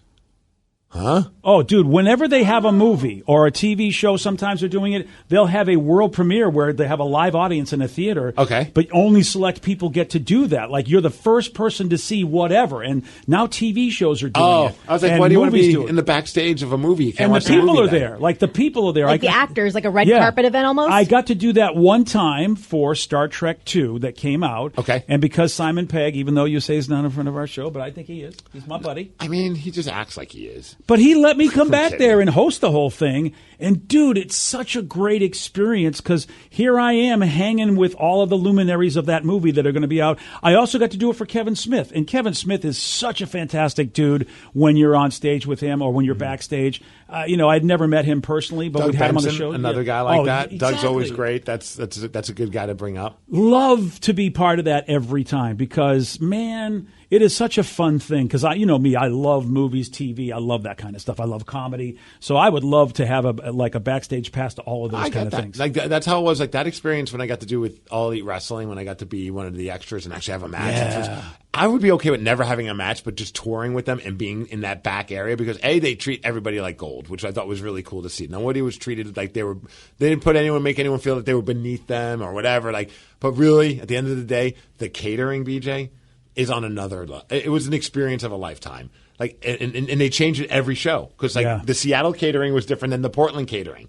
And they got something for everyone. Desserts. BJ, God, you would gain 1 billion pounds in 1 month. I don't with want All to Elite hear about Wrestling. how great this is. Dude, Which is like a funny, like almost like a joke on the wrestlers because some of these guys are just like they got muscles on top of muscles, and they have that because they're very good and disciplined with what they eat. Yeah. And then you go back there and it's like a giant cheesecake. Oh, and you're like, what are you doing? I'd be so mad if I'm one of the wrestlers. Like, dude? This is a body business, brother, and you're making me have all these damn cheesecakes in front of me. Isn't that like a thing with like competitive? Like when you're muscly and you want to look veiny, you're supposed to consume sugar. Oh, is that true? I watched like a bodybuilding documentary once. I don't know why. It was on. And it was about... Vicky is the expert on everything that she's never done but what she's watched. Well, it was about women doing it, and so they were consuming candy and soda right before so their veins would pop. Really? Mm-hmm. Oh. See, I only use Viagra for that. Well, anyways. I've seen some of the guys I know in the older wrestling. They've been doing that. I don't know if this is a new thing, but they're putting hot sauce on their skin, or like some kind of like hot. What? Like, and it darkens the skin, and it brings it brings out the veins. I don't understand. Whoa! It. I didn't know veins was a thing you wanted to see in people. I don't want to see that. Yeah, it makes the whole like looking vascular. It's like So that's an intentional look for a lot of bodybuilders. Absolutely, I didn't realize that. I thought there was just like there was something wrong with them. No, if you're showing a lot of veins, that means that you're like. I don't like that. You got muscles. Okay. Yeah, that's a big thing for a lot of guys and girls, obviously. You know what? I guess, you don't like people being veiny? I don't like. No, I really don't. See, I'm very vascular on my forehead. You really are. So many bodybuilders are jealous of this vein on my forehead. Now I know why. Yeah. I can't. There's places I don't want to go now. BJ and Migs, mornings on The Rock, 99.9 KISW. I'm Snoop Dogg, and I'm giving up smoke. I know what you're thinking. Snoop, smoke is kind of your whole thing. But I'm done with it. I'm done with the coughing and my clothes smelling all funky. I'm going smokeless. Solo stove, fix 5. They took out the smoke. Now you can have a nice blaze without any clouds ruining your day. Go smokeless. Go to solostove.com. Tell them Big Snoop Dogg sent you. Dealing with an accident and injury claim can be overwhelming. Let Phillips Law Firm fight for you. We understand the pain and suffering, and we're here to guide you through. Call 1-800-JUSTICE today for a free case review, or visit justiceforyou.com and let Phillips Law Firm help you on the road to recovery. Lovers, your local lingerie and adult store has gifts of pleasure for partners who know it's nice to be naughty. Turn up the heat this holiday when you shop at any Lovers store. Let our knowledgeable team help you select the best pleasure presents and save 20% on your purchase with Lovers Afterglow rewards. Just mention Love 20 at one of our 18 Western Washington locations. Offer valid with free Lovers Afterglow rewards membership until December 31st. Some exclusions apply. Killers of the Flower Moon is now on digital. Oh my God. From director Martin Scorsese, Leonardo DiCaprio, Robert De Niro. You got one more chance. I'm coming after you, son. Killers of the Flower Moon. Buy it now on digital. 99.9 KISW, the Rock of Seattle. There's a wife that found another woman's checkbook in her husband's car. What the heck's going on? Is he getting paid for some stuff? Well, see, first off, you know what? Look, I want to tell you right now, is the dumbest thing in the world to cheat. Yeah. Because the person you're cheating with wants you to get found out. Oh. And they do so by leaving checkbooks. Yeah. I mean, there's, it happens all the time. The person that you're cheating with does not want, they don't want this to be a secret, especially if they're not in a relationship themselves, but you are. That's a caveat for sure. A checkbook, though? Like, I This can is understand, old school, baby. like an earring in the bed or like some underwear on the floor. Yeah, I knew of a girl that, it might have been on Topic or someone shared it with us, but they said that they purposely would leave their underwear. I remember that. They would like stuff it in the comforter. Yeah. You know, like as they leave, so that way he wouldn't notice it, and he'd make the bed, and then later on, when the bed was being unmade, or you know, all of a sudden, like, what's this? What am I feeling? Yeah. Whose underwear are these? Oh, and why is there a checkbook also in here?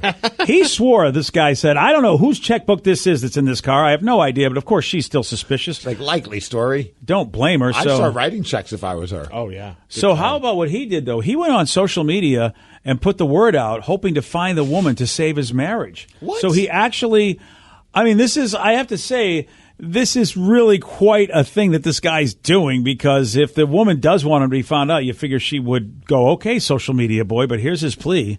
If your name's Jessica and you live in northern Colorado, I need you to check your voicemail right away, because I have your checkbook. My wife thinks we're having an affair. She goes into the center console, and guess what she finds? A checkbook. Not mine and not hers. It's yours, Jessica. I have absolutely no idea how I ended up with your checkbook in a console of my car. So we Google you. You work in the same town I teach in, which is not the same town I live in. Do you see how bad this is looking for me? I need you to just check your voicemail so we can figure out where we somehow crossed paths, or not even we, you and my car, so that I can clear all of this up. Okay. Yeah, he sounds a little too. I don't like this guy. I believe everything he says. I just don't. I don't like this guy. What do you think? He said, babe, I swear, I'm going to make a TikTok video about it to prove that I didn't do anything. Yeah. Yes, 100%. Dude, I'm looking at the comments, so everyone's just like, this seems like a perfect cover-up. Another person said, I cleared out my schedule. I'll be standing by for the update. But then as I keep looking, there's a woman by the name of Jay that wrote, I just died a little. I am Jessica in NoCo. No voicemail, so fingers crossed. I don't know what the hell that means, but... Wow. So apparently, and then he said, I just messaged you. Wow. How about this? I feel horrible because it looks like this guy may be telling the truth. Why is that? Well, his wife found, the other woman actually saw his desperate plea on social media, so she contacted him and set the record straight. I'm Jessica. I live in northern Colorado. I never answer my phone. Hey, we found Jessica. After texting back and forth all morning, the best we can come up with is that our kids go to school together. She maybe parks where I park because I teach next door. It's the best we got. So this afternoon, I'm going to meet up with Jessica, take the whole family over. She has goats, and so we're going to play with them. She's getting her checkbook back. And while half of the 15,000 comments and growing on this post are convinced that I am like the world's greatest infidelity mastermind, sorry to disappoint you guys. They're still cheating. I don't like him. He's such a douche. The whole family's playing with goats while he's banging the Jessica again. Yeah. You're right. That's what yeah, babe. How cool would that be? I'll show you. Come on, we'll all go hang out. And then they're all playing with goats and like, where'd those two go? Right. Go play with the goats, kids. That doesn't prove anything to me. That just proves that he called her and was like, hey, we got found out. We need to make up a story. Quick, grab a goat and feed it. Yeah. And make a video. The video is great because she's feeding a goat while they're doing the video. I don't. I mean, here, if indeed he's innocent, he is the douchiest innocent guy I've ever seen. Yeah, he really is. He's such a douche that I think his wife should leave him anyway. That's what I think. Just leave him. Poor he guy. can do better. Also, I'm still confused though. I don't understand still how the checkbook ended up in his car. Like they have the same kind of car, and maybe she got in the wrong. Yeah, that makes no sense. Yeah, and where is she? Like, why did she make a guest starring on this video that he made? And they can talk, and like she can say, "Here's how it happened." Yeah. Like, how does your checkbook get in his car? The best we can come up with is our kids go to the same school. So, but still, why was she in your car? Yeah, that's weird, man. I'm sorry, and you don't know who she is. You don't remember a woman getting in your car? Yeah, I would. I guess because women made don't it sound talk like as to if me. like the checkbook got dropped on the floor and he forgot that he picked it up and put it in his center console. This would be the dumbest like murder mystery show or whatever, I got busted and here's how it all happened. I'm like, I still don't understand how it got in your car. I still suspect him. The fact that he goes, still cheating, yeah, I do. I'm with Danny because, and I think also Steve's with us too, since he thought that when they're doing the goats, they're going to be banging each other. So I think we all believe the guy is actually a serial cheater. And yes, we do believe you're the infidelity master. I'm reading some of the comments, and a lot of people have the assumption that maybe one of the kids picked it up. Like, I'm not saying that's what I believe, but a lot of people are thinking maybe the kids did it. But you also didn't notice that your kid put something in your center console? No, you usually don't notice, like, their boogers or whatever the hell they're doing until, like, weeks later. Oh, I noticed. Oh, look at you. Sometimes they hide the stuff, and it's like, oh, God, that's gross. But the center console, I feel like you do have to be. That does seem like something like that we're just like nitpicking every little part of this. I'm like, I don't know. I don't go into my center console. Yeah, but usually my elbow is resting on the center console, and if someone tries to open, I'm like, what are you doing? Yeah, and why would the kid care? Why would they pick it up and put it in your car? Yeah. Without telling you. Like, hey, Dad, I found a checkbook. Yeah. I mean, it's all so bizarre. The texter says something great. He's the goat cheater of all time. Yeah, he is the goat. Yeah. You know what's funny? Have you ever had a situation like that? What? A goat cheated on me? Yes, of course, 100%. I took my family to a farm so that we could feed goats and bang people? No, I got accused of my ex because on my car I had She is your ex, though. She is my ex, yeah. This is exactly maybe why she has something No, I got proved right. It was fantastic. There was on the Bluetooth. She was driving my car one day and she noticed on the Bluetooth that there was a connection called Miranda. Oh, right. Like, and because how you can save like Bluetooths on your car. And she texts me and she's like, who's Miranda? And I was like, I didn't even know who it was. I was like, what are you talking about? She's like, there's somebody named Miranda connected to your Bluetooth. And I was like, I have no idea who it was. Turns out one of my friends likes to name his computer and his cell phone like different women's names. Okay. And so he had drove my car when we were moving and he connected to the Bluetooth. Oh. So sure enough, I messaged him and I'm like, hey. And he's like, oh, yeah, that's my cell phone. And so luckily it got cleared up. But it was one of those things. Did she believe him, though? Or did she think he was covering for you? No, she believed him. Oh wow, that's because I would if it were me, I'd go, your friend's covering for you. He literally sent a text of my cell phone's name is Miranda, and I was likely story. You got him in cahoots with you. That's what I would think. That's what it is. You're banging. Who's Miranda? Come on, Danny. Yeah, fess up. I wish I knew. I mean, now's the time to really just that just happened. My wife accused me of the same exact thing. She's like, "Who's iPhone 104 hooked up to yours?" Oh yeah, that's a stripper name. If I ever heard one. Like, you don't want to know who iPhone 103 is. But 104, you can trust me around her. Don't worry. That's okay. Dude, that did happen once with an ex, as well, of course, ex. See? And oddly, BJ Shea is involved in this story. Woo! I'm so happy about this. She thought I was having an affair with BJ Shea. Yeah, that makes sense. Well, oddly enough, like I remember it was when I was unemployed and BJ reached out and I was like, okay, we're going to go meet up for lunch or dinner. Myself, BJ, and Sergeant Hair Club. Yeah. And go chat about potentially joining the show and all that kind of stuff. And we Big mistake on my part. But yes, hey, what did agreed. I know then? Do you remember, it was at Joey. I'll never forget. It was on Lake Union when there was a Joey's on Lake Union. Which eventually became the Kraken Team Shop, and I don't know what the hell it is now. Yeah. But so we met, and I even told my then girlfriend, I'm like, I'm going for this job interview. Just so you know, I'm turning my phone off. Oh. Because I don't want to deal with my phone ringing. I was like, I think that's just not a good look. And I still think that. Like, if I'm going to talk to somebody about a business thing, phone's in the pocket, and I don't even want to be distracted. So I just turned it off. So doing the chat, and we ended up shockingly chatting for a very long time. Well, BJ chatted for a very long time. Yeah, that's kind of how it goes. And this went on for several hours, like this dinner. And I did not know she was calling and calling and calling. And she got to the point where she just assumed that I was having sex with somebody at that time. Well, yeah, for hours Even and though hours. I specifically said, I'm going for this job interview. And then she was like, she figured out how to get into my voicemail. And apparently there was like a friend that said, hey, we're all going to I think it was like the Tractor Tavern up with us. A guy, but. Whoa. So she heard that voicemail. And I had no idea that she figured out how to break into my voicemail. Damn, dude. So she checked my voicemails, had that voicemail, apparently then called the Tractor Tavern and described. She told me all this and said, like, oh, yeah, I then called the Tractor Tavern. I said that I had them look for you and see if you were with a girl. And I'm like, you're telling me this willingly. Yeah. Like, you're not at all, you don't at all feel embarrassed by any of this. Like, this is just purely bonkers to me. Yeah, you need to go talk to somebody, lady. Because when the interview ended, I turned on my phone and there was like a crap ton of voicemails. Wow. And one being about my buddy who's at Tractor. I should have went there. I mean, I might as well if I'm going to get in trouble. Yeah, what the But hell? that was the start of the end of that relationship. I can imagine. Yeah. It was like very soon after that the relationship ended, and that was the moment where I'm like, whoa, you went off the deep end. Yeah. And that person surprises me every time. Yeah. You know what I mean? Because I know that. I think I know that person. I think you might. And I always really, really, really had good interactions with that person. I have no, dude. Honestly, like I have zero bad things to say other than like these stories. That's insanity. But that's craziness. That's young, being in a relationship and insecurity. Wow, I feel like that person. Like I had a buddy who started talking to that person, reached out to me and said, "Hey, is it okay if I talk to this person?" I found out that it's your ex. I'm like, by all means. And he's like, should I know anything? And I said, no. It was. Wow, you're a nicer man than me because I would have told him. I mean, dude. I think that's extreme behavior. You chalk it up to being young. Breaking into somebody's voicemail. It was very bad. That's very extreme. And also, when you said, here's what I'm doing, and they're still suspicious of you. I know. And look, I say a lot of things about you. There's a lot of things I say about you, a lot of characteristics that I go, Steve's a pain in the ass for this, that, and the other thing. You have never, ever displayed the cheater's characteristic. We have worked with people where you go, okay, Yeah. shady. We've worked with people over the course of our career. That person's shady. You have never come off as shady.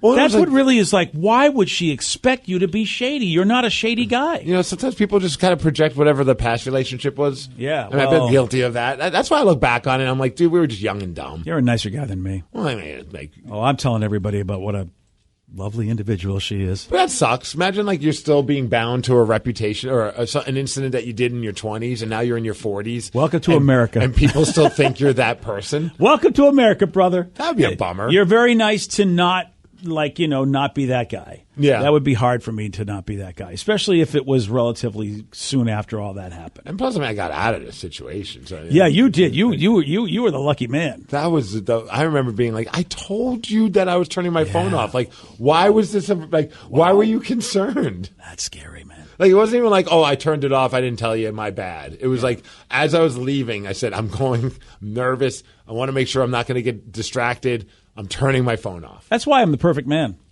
Because there's no way, because no way any woman would ever believe another woman would want to be with me. So they never have any jealousy of that. I wonder how many bars get calls from people that are like jealous or freaking out and Oh, saying, yeah. is my significant other there? I never thought of that. I would love to. Next time I talk to a bartender, I got to ask. Ask Vicky. Didn't you work at a bar for a while? Did that ever happen? No. Or was that just like a unique experience for that person at the tractor where they're like, excuse me, ma'am, you want me to do what? At least for the restaurant bar I worked at, we never had that. I'm sure it has happened.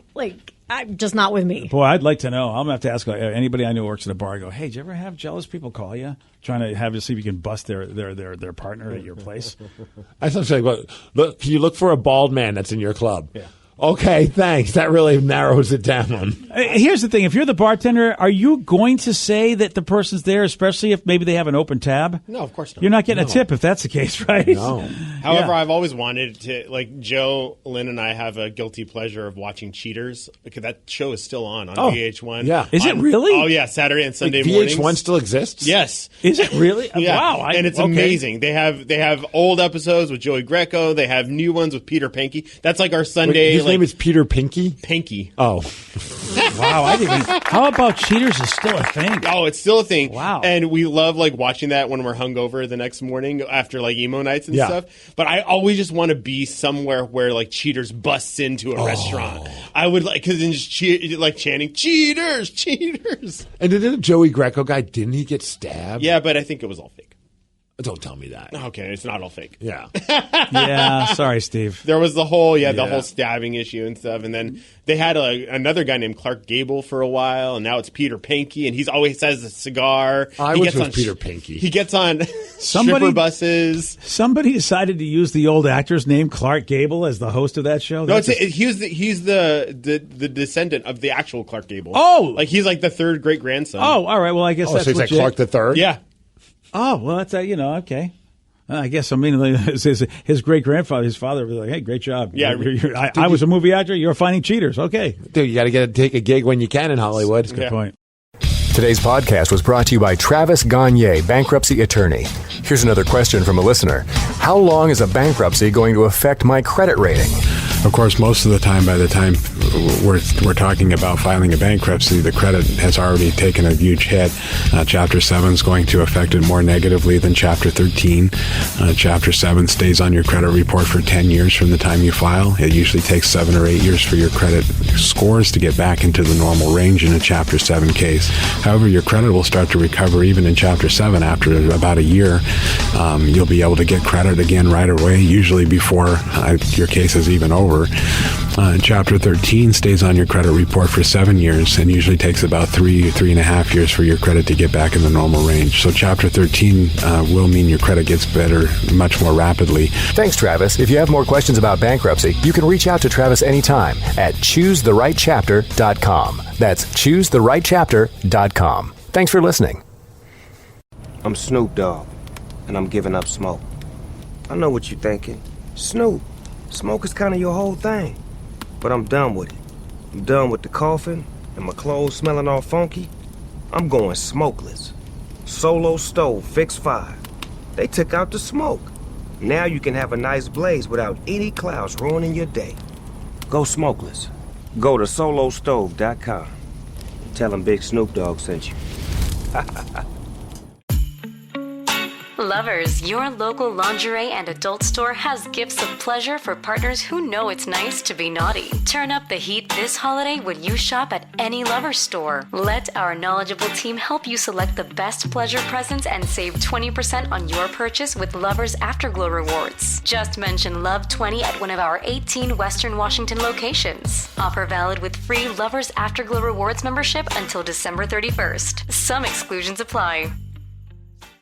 Dealing with an accident and injury claim can be overwhelming. Let Phillips Law Firm fight for you. We understand the pain and suffering, and we're here to guide you through. Call 1-800-JUSTICE today for a free case review, or visit justiceforyou.com and let Phillips Law Firm help you on the road to recovery. Coastal Farm and Ranch, just what your holidays need. Unwrap all the best deals when you shop Coastal's Country Christmas Sale. Save $15 on men's and women's jeans, $49.99 and up. Select Georgia Romeos are $15 off and get 25% off all right-on toys. Coastal Farm and Ranch, just what your holidays need. Shop Coastal's Country Christmas Sale, now through December 18th at Coastal. I'm Snoop Dogg, and I'm giving up smoke. I know what you're thinking. Snoop, smoke is kind of your whole thing. But I'm done with it. I'm done with the coughing and my clothes smelling all funky. I'm going smokeless. Solo stove, fix 5. They took out the smoke. Now you can have a nice blaze without any clouds ruining your day. Go smokeless. Go to solostove.com. Tell them Big Snoop Dogg sent you. Have you or a loved one been injured in an accident? Are you struggling to recover fair compensation? Look no further. At Phillips Law Firm, the experienced personal injury attorneys will fight for your rights and get you the justice and compensation you deserve. They handle a wide range of cases, including car accidents, slip and falls, medical malpractice, and workplace injuries. Justice is a phone call away, so don't wait. Call today for a free case review. Call 1-800-JUSTICE or visit justiceforyou.com. Your home is going into foreclosure and you feel like a financial wreck. You don't know where to turn for accurate information. I'm bankruptcy attorney Travis Gagne. Let's talk about some legal options. If we work quickly, we can propose a plan to save your home, modify the loan, or in many cases even eliminate your second mortgage. The consultation is free. I've helped hundreds of people just like you make informed decisions about whether to save their home or exit it on a reasonable, organized timeline. The chapter you choose sets the tone for the next chapter of your life. Please contact me today at choosetherightchapter.com. That's choosetherightchapter.com. Let's play Beat Migs. It's time to play the game. So everybody scream his name. Beat Migs, don't be a loser. Whoa. Beat Migs, you're a loser. Who's ready to beat Migs? Now, we have a very special contestant on the line. Oh. Really? She is a good friend of mine. She was actually a bridesmaid in my wedding. Oh, hey. And I am a very big fan of her booty. That's why her name is Big Booty Megan. Big Booty Megan. Big Booty Megan, are you there? What? Okay. Hi, guys. Hi. All right, Steve, now get out. Oh, this is exciting. I know. I'm not too sure how she's going to do with trivia, but, she's going to give it her best shot. Yeah, there we go. For those playing at home, Big Booty Megan has 60 seconds to answer 10 questions. You can pass all you want, but you only get 3 guesses per question. Are you ready, girl? No, but I will. Yes. Okay. Which planet has moons that are nearly all named after Shakespearean characters? Pass. Hold Me Closer was a hit song for Elton John and what pop star? Pass. What river runs through the Hoover Dam? The Reds is a professional baseball team from what city? The Reds. The Reds. The Reds. Wait, what? Say it. The Reds is a professional baseball team from what city? Like the color, the Reds. Okay. Wow, you really are dumb. Okay. What collectible stuffed animal made its debut in 1993? Beanie Babies. Yes! There we go. Principal Skinner is a character from what animated sitcom? Nickelodeon. Hey Arnold. No. Simpsons. Pass. The federal agency FDA stands for what? Federal Bureau of FDA. Food and Drug Administrator. You should know that one. Which Spice Girls singer wasn't an original member of the group?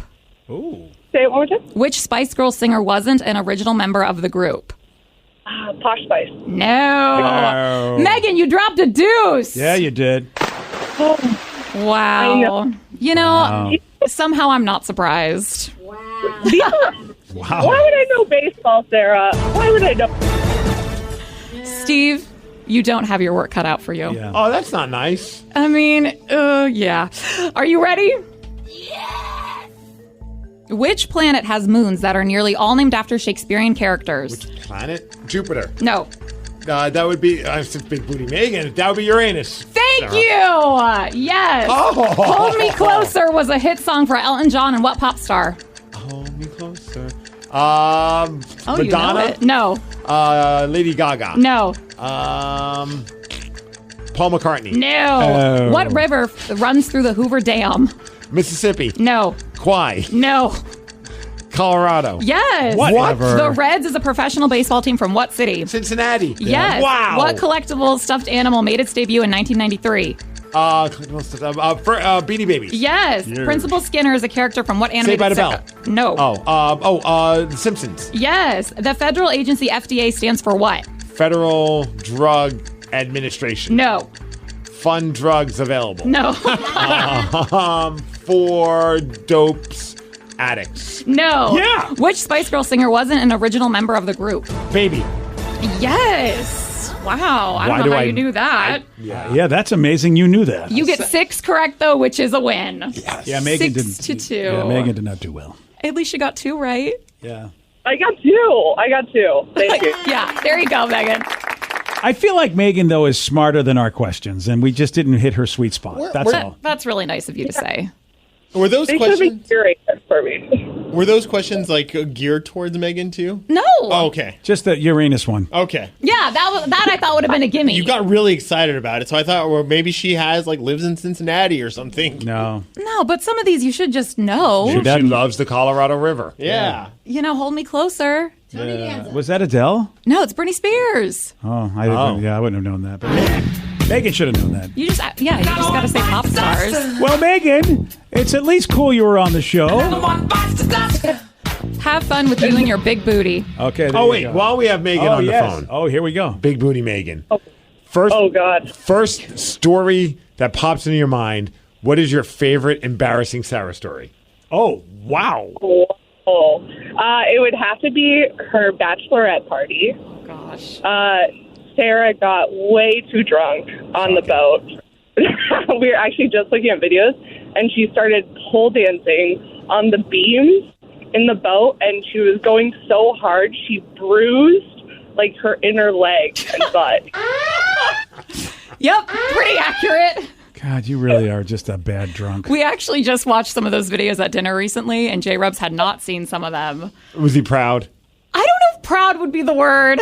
I think he was embarrassed for me. I don't blame him. But he also was like, well, that's my wife. I Stuck with her for life. Like mother, like daughter is all I'm going to say, which is probably why Megan likes your mom so much, because she knows ratchet when she sees it. Yeah, that's true. Megan's just as ratchet as me. So Yeah, and your mom she's quiet ratchet. Yeah, but she gets wild. Yeah, she does. Your wife is the love of my life. I know. That's because she's ratchet and you love ratchet. There you go. I do. All righty. Megan, thank you so much for being on the show. Love you. Love you. Talk to you guys later. There you go. There goes Megan, one of Sarah's friends. The I saved Megan's life with my Boy Scout kit. What? You don't even know this. She was sick, super sick at your wedding. Oh yeah. And I came through with the Pepto-Bismol because I have my Boy Scout kit that I bring with me with all my medicines. And she's just like, dude, I don't know if I can get up there and do this because right before the hungover sick. I'm not sure what kind of sick it was. Was it hungover sick? I was going to say, what other kind of sick would it be? I don't want to assume. It was hungover sick because the rehearsal dinner was the night before. She got way too wasted. She literally came the next day. I thought you had a rule that no one could get drunk at the... It didn't happen, It Steve. did not. It did not go according to plan. Oh, yeah, no, that I was furious. Yeah, her party was insane. The rehearsal dinner party was just like, okay. She stumbles in at 7 a.m. to do hair and makeup. Yep. She's still drunk. Yeah. Nice. So, the hangover hits maybe like 4 or 5 hours later, and Yep. that's when the wedding is. And her dress was crazy tight, so that wasn't helping. Yeah. So she was nauseous, hungover, tight dress in a Being hot area. squeezed the entire time. Yeah. I didn't know you saved the day, though. Oh, everybody makes fun of my Boy Scout bag, but I have it every time, and I pulled it out and I go zing, and of course Do you have it like in a fanny pack that you just walk around It's with? kind of like a plastic travel bag you put in a suitcase. But I took it out of my suitcase, so I bring it wherever I go in my suitcase. But I pulled it out of the suitcase and put it in this bag that we had to put sneakers in because we were doing a lot of running around at the wedding. Yeah. And I was like, I know someone's going to need this, and boy, oh boy, my wife looked right at me and goes, "If anybody has any help, I think it might be you. Am I right about this?" I go, "You know, you're right about this." You would think I might need it. I could be nauseous or something, but nope. Pepto-Bismol pills. She took them, and just like that, within minutes, she was like a champ. She was like, dude, I cannot believe how you saved the day. Like, she was ready to rock. That's nice you cared, because I was like, this isn't your day. Be nauseous, just stand up there. I don't Look care. at you. Yeah. Well, I knew if you it was puke, you puke. Like a drill sergeant. Yeah. Just puke and rally, soldier. Yeah. Exactly. My special day, not yours. That's right. So, you know what? Not all superheroes wear capes. Yeah. The one that she actually did get correct and you didn't, the federal agency FDA stands for Food and Drug Administration. Food. Yeah. You're all about the drugs, the fun drugs. Food. It is weird that they're like together. Yes. You feel like drugs would have their own department. Right. Like, and food should have their own department. Like the fact that they're together, it's like, I feel like really government, you could really maybe put a bunch of employees so they all do their jobs well as opposed to some of the lame crap that they do. And you go, how did this get approved? Yeah, I'm FDA. I'm policing Twinkies and Molly. Like, it's kind of strange. It really shouldn't be the same department. I love the drugs you think of. You really think of the fun ones. Yeah, and I the don't food. think that's what they're thinking of. Also, Twinkies are fun too, so he knows what. It's that cream filling, BJ. BJ and Migs, mornings on The Rock, 99.9 KISW. Hey, you got something to say? I got something to say. They're wild, rabid, and on the loose. This is Listeners on the Loose. 99.9 KISW, The Rock of Seattle. It's Listeners on the Loose. 206-803-ROCK. That's the number to call, man. If you would like to get through, do some talking, that's the number to call. It's also the number to text. But do remember, if you're contacting us, Steve has a rule. It's a simple rule, and that's to show some energy and bring it. Otherwise, we're going to have to gong you and then say goodbye. Goodbye, old friend. 206-803-ROCK. That's the number to call. That's the number to text. Let's go to Dan, who's calling from Texas. Dan, you are on The Rock.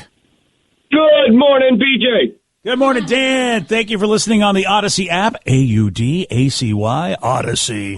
What you got for us, buddy? So I'll go back to the topic earlier of them kids that got stuck in the sewer pipes. Oh, yeah. We were like, that was a dumb thing for those kids to do, and we were asking people like you. How about you? What dumb thing did you do as a kid? So growing up in Tacoma, we'd go down to Point Defiance, and we'd walk down on the beach. Well, I was not too knowledgeable about how high the tide is going to come up. And if you get too far down that beach, the only place you can go is up the cliff. Oh. So me and some of my buddies were walking down the beach. And, we were way down from the park.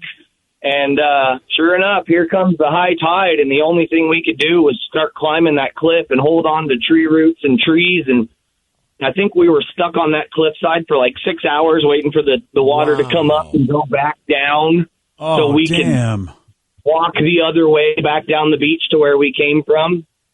And then when you got back, did anybody say, where the hell were you? Did you have to explain yourself? My mom was not too happy with me and my friends because that's part of Metro Parks, and her and the car almost got locked inside the gate because it was well after dark by that time. No. Oh, damn, dude. Oh, man. See, and again, this is why, you know what, Steve, we talked about it earlier. Those kids get out of the sewer in New York. The reason they got out is because they had cell phones. Yes. If they didn't have cell phones, who knows what could have happened. Yeah, and that was that they were able to call 911, and eventually the fire department was able to just lift up manholes and then manhole covers and hear the kids screaming. But without the cell phones and them, when you think back when you and I were kids. They could have become Teenage Mutant Ninja Turtles. Yeah, which, the ooze, if it's down there, we do need heroes. So maybe that would have been a good thing. The poor parents lose their kids. We gain Ninja Turtles, but we lose children. It's, it's bittersweet, but I think the parents, you got to give up the body for safety of society. We got a text that's a good one, I think, especially for Vicky and Sarah, since they've both been in the service industry. Oh, okay. So I thought I was going to say they both haven't been in the service, but yes, they've been in the service industry. They said, this person wanted to know, do you think it's frowned upon by restaurants and servers for a couple to split a dish? We recently started doing that because, we just don't eat that much.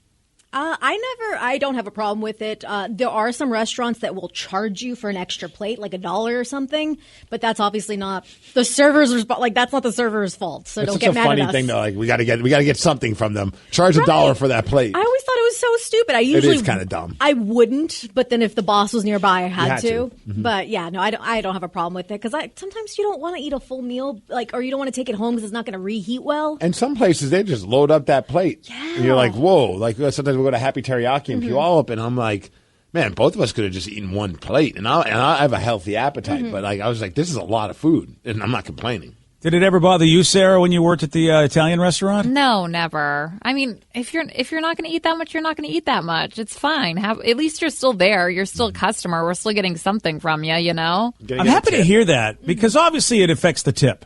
If you only get one meal, the tip is going to be smaller if you actually tip, unless you realize. I sometimes will double the meal. Like I go, all right, this should be 2 meals, but we're only having one. So I will just like double the cost of that meal and tip based on that. Damn. Because I feel like and that's why you dip under $1 million on your net worth, because you're just spending your money willy nilly like that. Yeah. Like I'd be okay with like maybe dropping an extra couple bucks on the tip for sure. Like okay, well we only had one meal, and we took up a table from this waitress or waiter. Like let's add a couple bucks to that tip. Yeah, during football season, it was really rough because you'd have your tables perched up for a couple hours, and I remember having one gal who just wanted a soda water with lime, which is typically free. Oh, so that's, yeah. And it was literally every time I came by, can I have a refill? Can I refill? She was really nice, but I'm like, I'm not getting You're just any taking money. up space, lady. At one point, I'm like, you should have said that. I wonder how that would have went. I ended up charging her for a Sprite because that was quite a few limes she ended up going through. Like, Yeah. I want to say I refilled her like 7 times. Oh, yeah. Yeah. That's lame. So I just mean, charged her for a soda. It was like $3. Did she at least give you a tip? She did, like based off what was appropriate to her meal, So her it receipt. wasn't- So it wasn't like phenomenal. Yeah, it wasn't small. It was. It was small potatoes.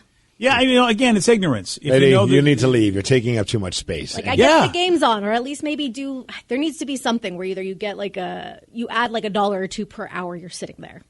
I don't know. I'd be happy Dude, with that's that. honestly like part of why. I mean, I like also watching football games at home, but I'm never one to really go to a bar to go watch the game because I'm not like going to get wasted. If I'm driving, and clearly I'm going to have sodas, and I can't have enough sodas to make that worth my time. And sitting at a bar and you have a meal, but like I feel weird being somewhere for like 3-4 hours and only getting like a meal and maybe like a couple sodas. Yeah, there's a few people that'll sit there and just eat the entire time, order drinks and drinks and drinks, and I'm like, okay, that's pretty, cool. Yeah. that's awesome. And I'm like, and I'm not gonna ever kick anybody out. It's just like, oh, great, this is great. It sucks. That's why you gotta tip up front if you're going to be that person. Mm-hmm. I don't care if the company gets anything, which is I should probably be better about that. But I care that the server gets something. Yeah. Because in the world of board game cafes, that is an issue because we like to go and play our games, and they can't turn those tables. So some of those board game cafes had to make rules and go, yeah, you know what? We're going to have a time limit for how long you're going to be here because we want to turn these tables because we're trying to make money here. It's a cafe, and turning tables is how we make money. If you sit there for 5, 6, 7, 8 hours and you only have one meal, yeah, we could have done 4 meals in that time, perhaps. So it's, and for some people who don't know that, I sometimes have to go, how do you think they make their money? And I always ask, how do you think they make their money right now? You're sitting there for hours and you're ordering nothing and you're in their space. How are they making money now? Yeah, and I don't pay by you taking up space there, buddy. Yeah. Oh, speaking of tips, we have a text about tips. Oh, this is always a wonderful conversation where nobody agrees. Okay. I wonder how we're all going to say. Okay, this person said, hey, I saw my girlfriend didn't tip very well recently when we were at a restaurant, so I left a couple more bucks down. She noticed that I did that, and now she's pissed at me. Was I wrong for doing that, LOL? Why is she pissed at you? Is she pissed at you because you think she's cheap, or is she pissed because you actually gave the person more money? Because yes, she's being a bitch. All of the above. Yes, she's being a bitch. Hey, has anyone ever done that where you saw like the tip? Like, let's just say a friend said, hey, I'll cover this, and you saw the tip, and it was like 10-15%, and you're like, you got to be kidding me. I can't leave with this in good conscience. Yeah. Yeah, yep, same. Dude, I had that in our business where somebody was like basically dropping my name to get a free meal at this place. Oh. And first off, I had, here I am. I have no idea. Hey, let's go out. Okay. So I go to a place, we go out and everything. And there, it was somebody in our business. So they expected to have the whole thing comped because they were there. And also I was there, and they made sure to tell the owners and everybody, and I felt horrible. So afterwards, well, in all fairness, it worked the first time when I tried it, and I figured let me try it again. Steve, I told you, it embarrasses the hell out of me. So what I did is I said, later, after it was done, and then I saw that there was really not much of a tip, and I'm like, what is wrong with you? So then I went over and, without them knowing, because I didn't want the person to feel uncomfortable, I went to the server, I said, can you just give me a soda to go? And they're like, okay. And then I tipped them like on the soda for the entire meal. I had someone in my life that I would see whenever we'd go and they want to cover. I knew that they were always a notoriously bad tipper, and we argued about it. But that was just how they were. They were stuck in their ways. So I would always, if I knew we were going to get some food, lunch, dinner, whatever, I would make it a point to have some cash in my pocket because I'm like, I know as we're leaving, I'm just gonna just chuck a $10 bill on there or whatever it is, whatever I felt like would make it over 20%. Because I was like, I'm just no, I'm not gonna leave with leaving that crappy of a tip, but I don't feel like dealing with the argument with you anymore because I like hanging out with you. Dude, there are people that have real therapeutic issues when it comes to money, and it's based on childhood stuff, and they have no idea that that's ruling their lives. Where you go, why are you being such a cheapskate right now? You just told us days ago that you are a multimillionaire and you are literally not tipping this person. I don't understand this. Some people are very stuck in their principles. It's I'll have that argument even with the bag thing. Look, I think it's silly that we have to pay 8 cents for a bag, but I ain't going to argue it. And I'm also not going to refuse to get one out of principle and then walk out with all my groceries in my hand. How about prove a point? I just saved myself 16 cents. That seems like when I go, I'm 8 cents for a bag. We're going to get a bunch of bags. What are you going to do? I'm like, well, even if it's 3 bags, that's not a lot of money. It's still under $1. I'm no mathematician, but I'm sure we're doing okay. And those plastic ones are pretty reusable. The fancy, thicker ones. Yeah, yeah. You could still use them again. I know. I never do. Oh. I mean, for anything no, your Steve's not that guy. Whatever. If you saw my trunk of the car, Steve would be like, "What is this?" Because it's all those bags. I've got all the. Because first of all, it's collect them all. I'm not going to judge you for it. Well, I really have got to stop Trader Joe's. Have you seen Trader Joe's wall of bags? No, dude, I want to collect them all, and they know that about me. And I'm like, and those aren't cheap bags because they're the reusable cloth bags. But they have them with with associates' faces on them. This is Jimmy and this is Joey, and I'm like, oh my god, I can't collect all these too. Oh, I want to collect bags with people's faces on it. Oh, dude, it's nuts. Yeah, Trader Joe's is in there. They know what's up. They must have at least 20 different bags that you could buy, reusable bags. And they have the employees' faces on them? Yeah, I saw it just the other day. I'm like, oh, here's Jody and here's Johnny, and I'm like, wait. Do they get I don't a know. cut? It's like an old timey cartoon version of these people, which looks like it's from the 30s, drawn from the 1930s, or actually drawn from the 1800s.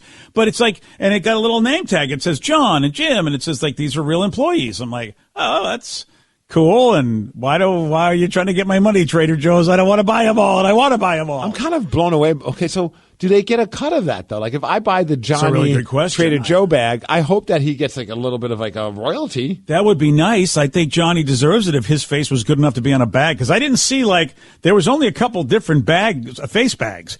It wasn't like everybody, and I don't even know if there were the people in the store. Maybe they were just the suckers that agreed to it and didn't want money out of the deal. And everyone else is like, no, man, if you're going to use my likeness, I want money. You got to get an agent. See, if your Trader Joe's wants you to be in a bag, get an agent. You should be the agent for Trader Joe employees and go in there with a business card. I'm the bag agent. I'll be Agent the guy. Joe. Agent Joe. That's right. Man, you find out real quickly who the bad employees in your store are, though. If no one's walking around with their bag. Yeah. Yeah. I ain't getting Sally. She's a jerk. You think I want that Steve bag? That guy's a D bag. I don't want the Steve bag. You would definitely want your hands on my bag. Oh, well, I have heard that a lot, actually. BJ and Migs, mornings on The Rock, 99.9 KISW. I'm Snoop Dogg, and I'm giving up smoke. I know what you're thinking. Snoop, smoke is kind of your whole thing. But I'm done with it. I'm done with the coughing and my clothes smelling all funky. I'm going smokeless. Solo stove, fixed fire. They took out the smoke. Now you can have a nice blaze without any clouds ruining your day. Go smokeless. Go to solostove.com. Tell them Big Snoop Dogg sent you.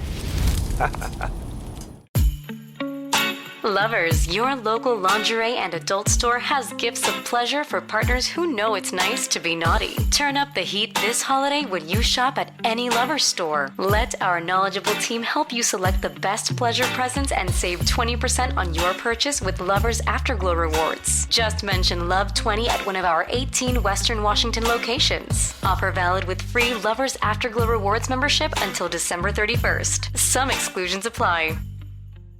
Are you dealing with a personal injury? Don't go it alone. Turn to the experienced team at Phillips Law Firm. Their attorneys have helped thousands of clients get the compensation they deserve. Call Phillips Law Firm now. Call 1-800-JUSTICE or visit justiceforyou.com. Deep underground the Jelly Belly factory, Bibi is in her secret laboratory creating the weird and wild flavors of Bean Boozled. I've done it again! Is it pomegranate or old bandage? Dare to compare. Bean Boozled, 6th edition. Are you brave enough? BJ and Migs, mornings on The Rock. 99.9 KISW, The Rock of Seattle. It's listeners on the loose. You pick the topic. You guide the show. 206-803-ROCK. That's the number to call. That is the number to text. Let's go to Red the Chicken Man, Fetty Way. Red, you're on The Rock. Hey, how you guys doing, man? Not too bad, Great. buddy. What's up? What can we do for you? I just got something for you, Steve. All right. Okay. That's it. I didn't hear anything. We heard nothing. You didn't hear anything? No.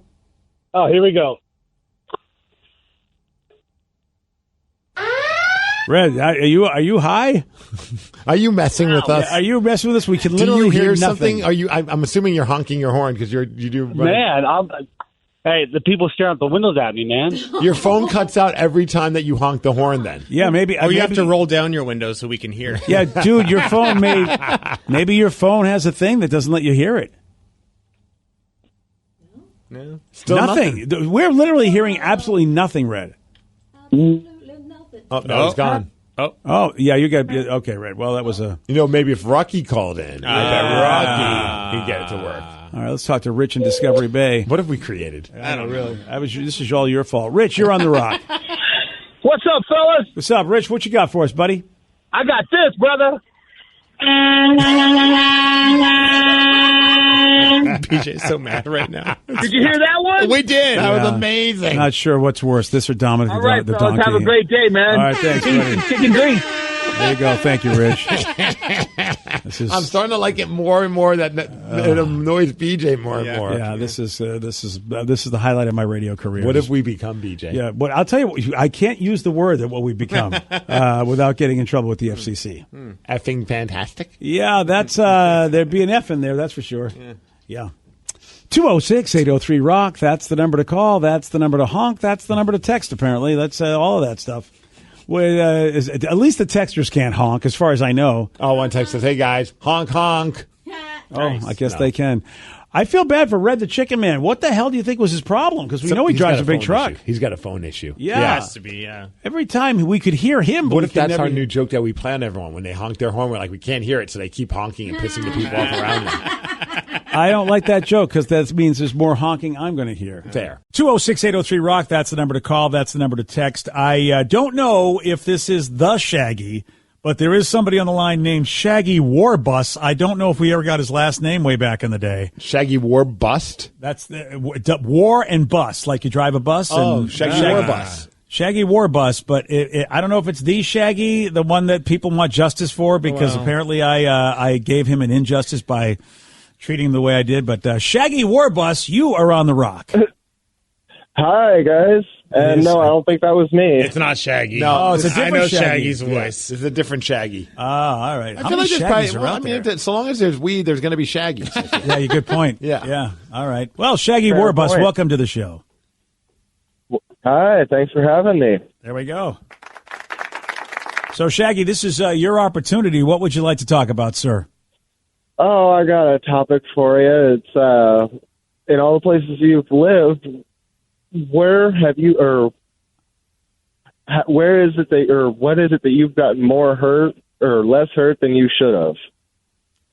What? Wow. I feel a contact high coming from this. All right, Shaggy, would you maybe if you give us an example, we'll know which way to go. All right.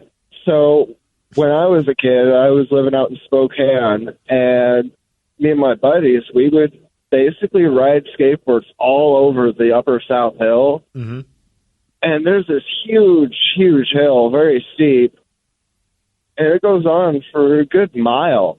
Oh, it's a mile hill. All right. At least it seems like it when you're going down it. Yeah, man. All right. And, well, the sidewalk is in spots very broken and cracked up, and I was trying to get off the sidewalk before I hit that spot. Didn't quite make it to there, so I ended up hitting that crack, and my hand was in the middle of the road, and a huge old Ford, like no power steering, big, huge metal guy, ran my right hand over. My buddies were behind me, and they got to watch this. My board went right into the middle of the truck, and my hand was basically to the inner side of the tire. So the car ran your hand over? Yep. Wait, what? What kind of damage did it do to your hand? That's the thing. It was going fast enough and happened just, I guess, the right time and point. I didn't break a single bone. What? So your hand was like a little speed bump, and that's it? Yeah. And not only did I break a single bone, I only walked away with basically road rash that was bleeding pretty bad. And I looked at my buddies like, we got to take care of this before we go back to my mom because she'll flip out on all of us. Yeah. And so I looked around, and there was just a nice house with some play stuff in the front yard. Like they have kids. They have medical supplies if their kids have hurt.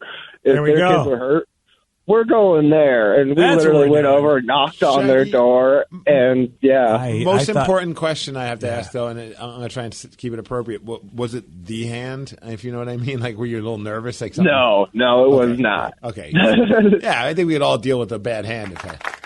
No, but I am a gamer, so it was a little difficult. It is funny. You need both hands for gaming.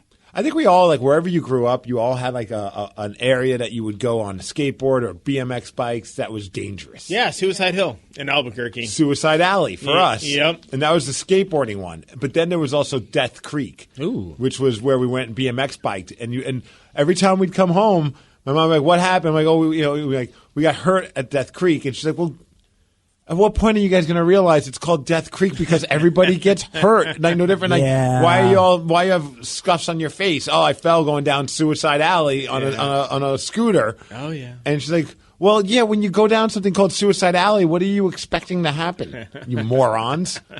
You're going to land it, and you're going to be the most popular guy in the entire high school. That's what's going to happen. Nobody did. No, I know. Yeah. I feel like that was always the hope, though, because it was the same kind of thing. It was just this very almost vertical drop of a hill that was just in the foothills of Albuquerque, and people would try to skate down it. And, And there was legend that one guy did it. It was back Tony in Hawk. The day. Yeah, it was Tony Hawk. He came to Albuquerque. He's like, this ain't Suicide Alley. This is Living Alley. Yeah, dude. I mean, I had that one moment in my life like that, and that's when I was on a very icy interstate, and my car spun from the right lane, and it just basically spun around all the way into the left lane, going the wrong direction. And that was after I hit somebody. I fell asleep at the wheel, woke up, and slammed into somebody. And I woke up right before it happened. And so I was able to turn my wheel in a way that I really prevented a head-on. And dude, it was the scariest thing ever. And when I was at the hospital, the cops came in and they were like, tell me where look, when the guy wakes up, if he wakes up, we need to talk to him. And I was right there on the table going, oh, hey, what's up, guys? And the cop was like, how are you even talking to me right now? Because I guess my head went through the windshield, everything. Oh, gosh. Yeah. And I was just, and he's looking at me. He's like, you don't even have how did your head go through the windshield? You don't even have a scratch. And how are you talking to me and answering questions? And I'm like, I don't know, dude. I mean, but that could have been so much worse. And it was not. But it was scary thinking about what happened. Yeah, I bet. Yeah, man. I mean, whoa. But lucky it was just early enough in the morning that there was not a lot of traffic. But I mean, Getting back to the conversation of unique side jobs that someone talked right. about earlier. Yes. So I said, my unique side job, I'm a dancer. Yes, a gentleman's club dancer. Oh. Nice. That's just a side job? I mean, some people make full-time jobs out of that. She says, I love the money and performing. I also love all the random conversations with my custies. LOL. And that's just a side gig. Like, that's not a full-time gig. Well, you could work like a 9-to-5 job or a week Monday through Friday job, and then just pop in on the weekends. Make in one day you probably make several $100s, but that way you don't maybe get burnt out by doing it every day. I got to imagine being a stripper would be. You would burn out probably rather quick. Well, there's truth in that. Probably a lot of rejection, a lot of I was gonna say buttholes, but I meant in like a jerk person. Yeah. Plus, like all that money, like that could be your fun money, your vacation money, like guilt-free money. I thought they were using that to pay off their college tuition. Yeah, well, I'm sure she's at her 9 or 5 job. That's she already went to college. Oh, that'd be what a random side gig if one of your coworkers walked in and saw you, and they didn't know. Yeah, see, that's the other deal, man. I never had a coworker. I did walk in on one of my old like high school friends. Did you get a dance from her? Yes, 100%. Really? Yeah. Oh, that would be weird. Oh, no, it was not. She was fantastic. Yeah, you're just there to support. Yeah. It's like subscribing to a Friends OnlyFans page. BJ. Yeah, that would be. That would there be to help. I don't know. That would be weird for me. We ended up hooking up afterwards, too, so it was great. Wow. Yeah.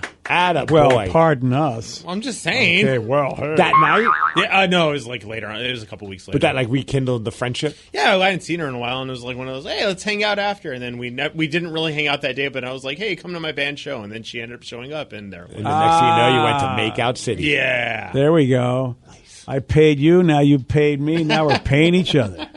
Well, yeah, you already got through the uncomfortable part of like, will she sit on my lap? Yeah, and I mean, you already know what she looks like pretty much naked, so everybody, it's like truth in advertising at that point. Mm-hmm. Yeah, if I walked down one of like my old high school classmates stripping, it would be odd because it was an all-boys high school, so. Yeah, that's a good point. Yeah, I have a lot of questions. Still could be that somebody could be doing that for their job. Fair, very fair. Yep. Yeah, and for me, of course, they would be very old, so I'd have to walk into the nursing home strip club. But you never know. There might be like a geriatric strip club. Yeah, that's what I was thinking. I wonder. Yeah, I bet there is. I want to bet there isn't. Yeah. Oh, you're willing to bet there isn't? Like a one that's specifically meant for just old lady strippers? We should do that. Oh, yes, I'm sure lots of money in that. There probably is. You've said that all the old people are hooking up at the old nursing homes. I don't know if my wife will be okay with me starting a business on the side of. She's like, well, what is it? I'm like, it's for old ladies to strip. You could be one of those silent investors. Okay. Yeah, I'm okay with BJ that. will put it together. He knows all the old people. Oh, your wife wouldn't be threatened because they're old ladies, right? That's the thing. If you were doing stripping for like people in her demographic, I think she could be jealous. But is she going to really worry about grandma? But then she'll worry every time we go somewhere and I'm talking to an old woman. She's like, are you scouting? Maybe. Yeah, maybe. Honey, I'm making us cash. We're going on lots of vacations. Let's don't fight this. Yeah, I mean, that's probably the only time you could be go to all those retirement homes. Be like, have you ever thought about making a couple extra dollars? Would you like to get out of the retirement home? We have a shuttle that'll pick you up. Steve, the old lady pimp. I like it. Today's podcast was brought to you by Travis Gagne, bankruptcy attorney. He's here right now and has agreed to answer more of your questions about bankruptcy. How much does bankruptcy cost? Well, bankruptcy costs, of course, vary depending on what type of case you're filing. There's a certain amount of court costs and other out-of-pocket costs that you're going to have in any case. The filing fees in a bankruptcy case are about $300, whether you file Chapter 7 or Chapter 13. One of the things to watch out for when you're shopping for bankruptcy attorneys or looking at the different cost options is that a lot of times, especially the really cheap places, don't tell you up front about all the court costs and whatnot that you're going to have to pay in addition to the attorney fees. So make sure that you get the full picture when you're comparing prices of bankruptcy lawyers on what the attorney fees are, how much your court costs are going to be, so that you can really make a true comparison. Thanks, Travis. If you have more questions about bankruptcy, you can reach out to Travis anytime at choosetherightchapter.com. I'm Snoop Dogg, and I'm giving up smoke. I know what you're thinking. Snoop. Smoke is kind of your whole thing. But I'm done with it. I'm done with the coughing and my clothes smelling all funky. I'm going smokeless. Solo stove, fixed 5. They took out the smoke. Now you can have a nice blaze without any clouds ruining your day. Go smokeless. Go to solostove.com. Tell them Big Snoop Dogg sent you.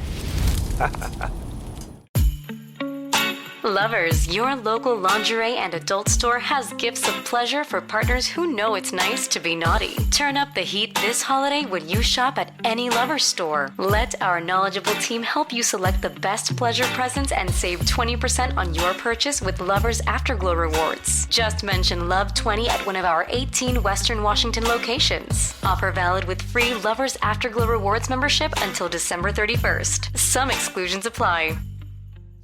Are you dealing with a personal injury? Don't go it alone. Turn to the experienced team at Phillips Law Firm. Their attorneys have helped thousands of clients get the compensation they deserve. Call Phillips Law Firm now. Call 1-800-JUSTICE or visit justiceforyou.com. Killers of the Flower Moon is now on digital. Oh my God. From director Martin Scorsese, Leonardo DiCaprio, Robert De Niro. You got one more chance. I'm coming after you, son. Killers of the Flower Moon. Buy it now on digital.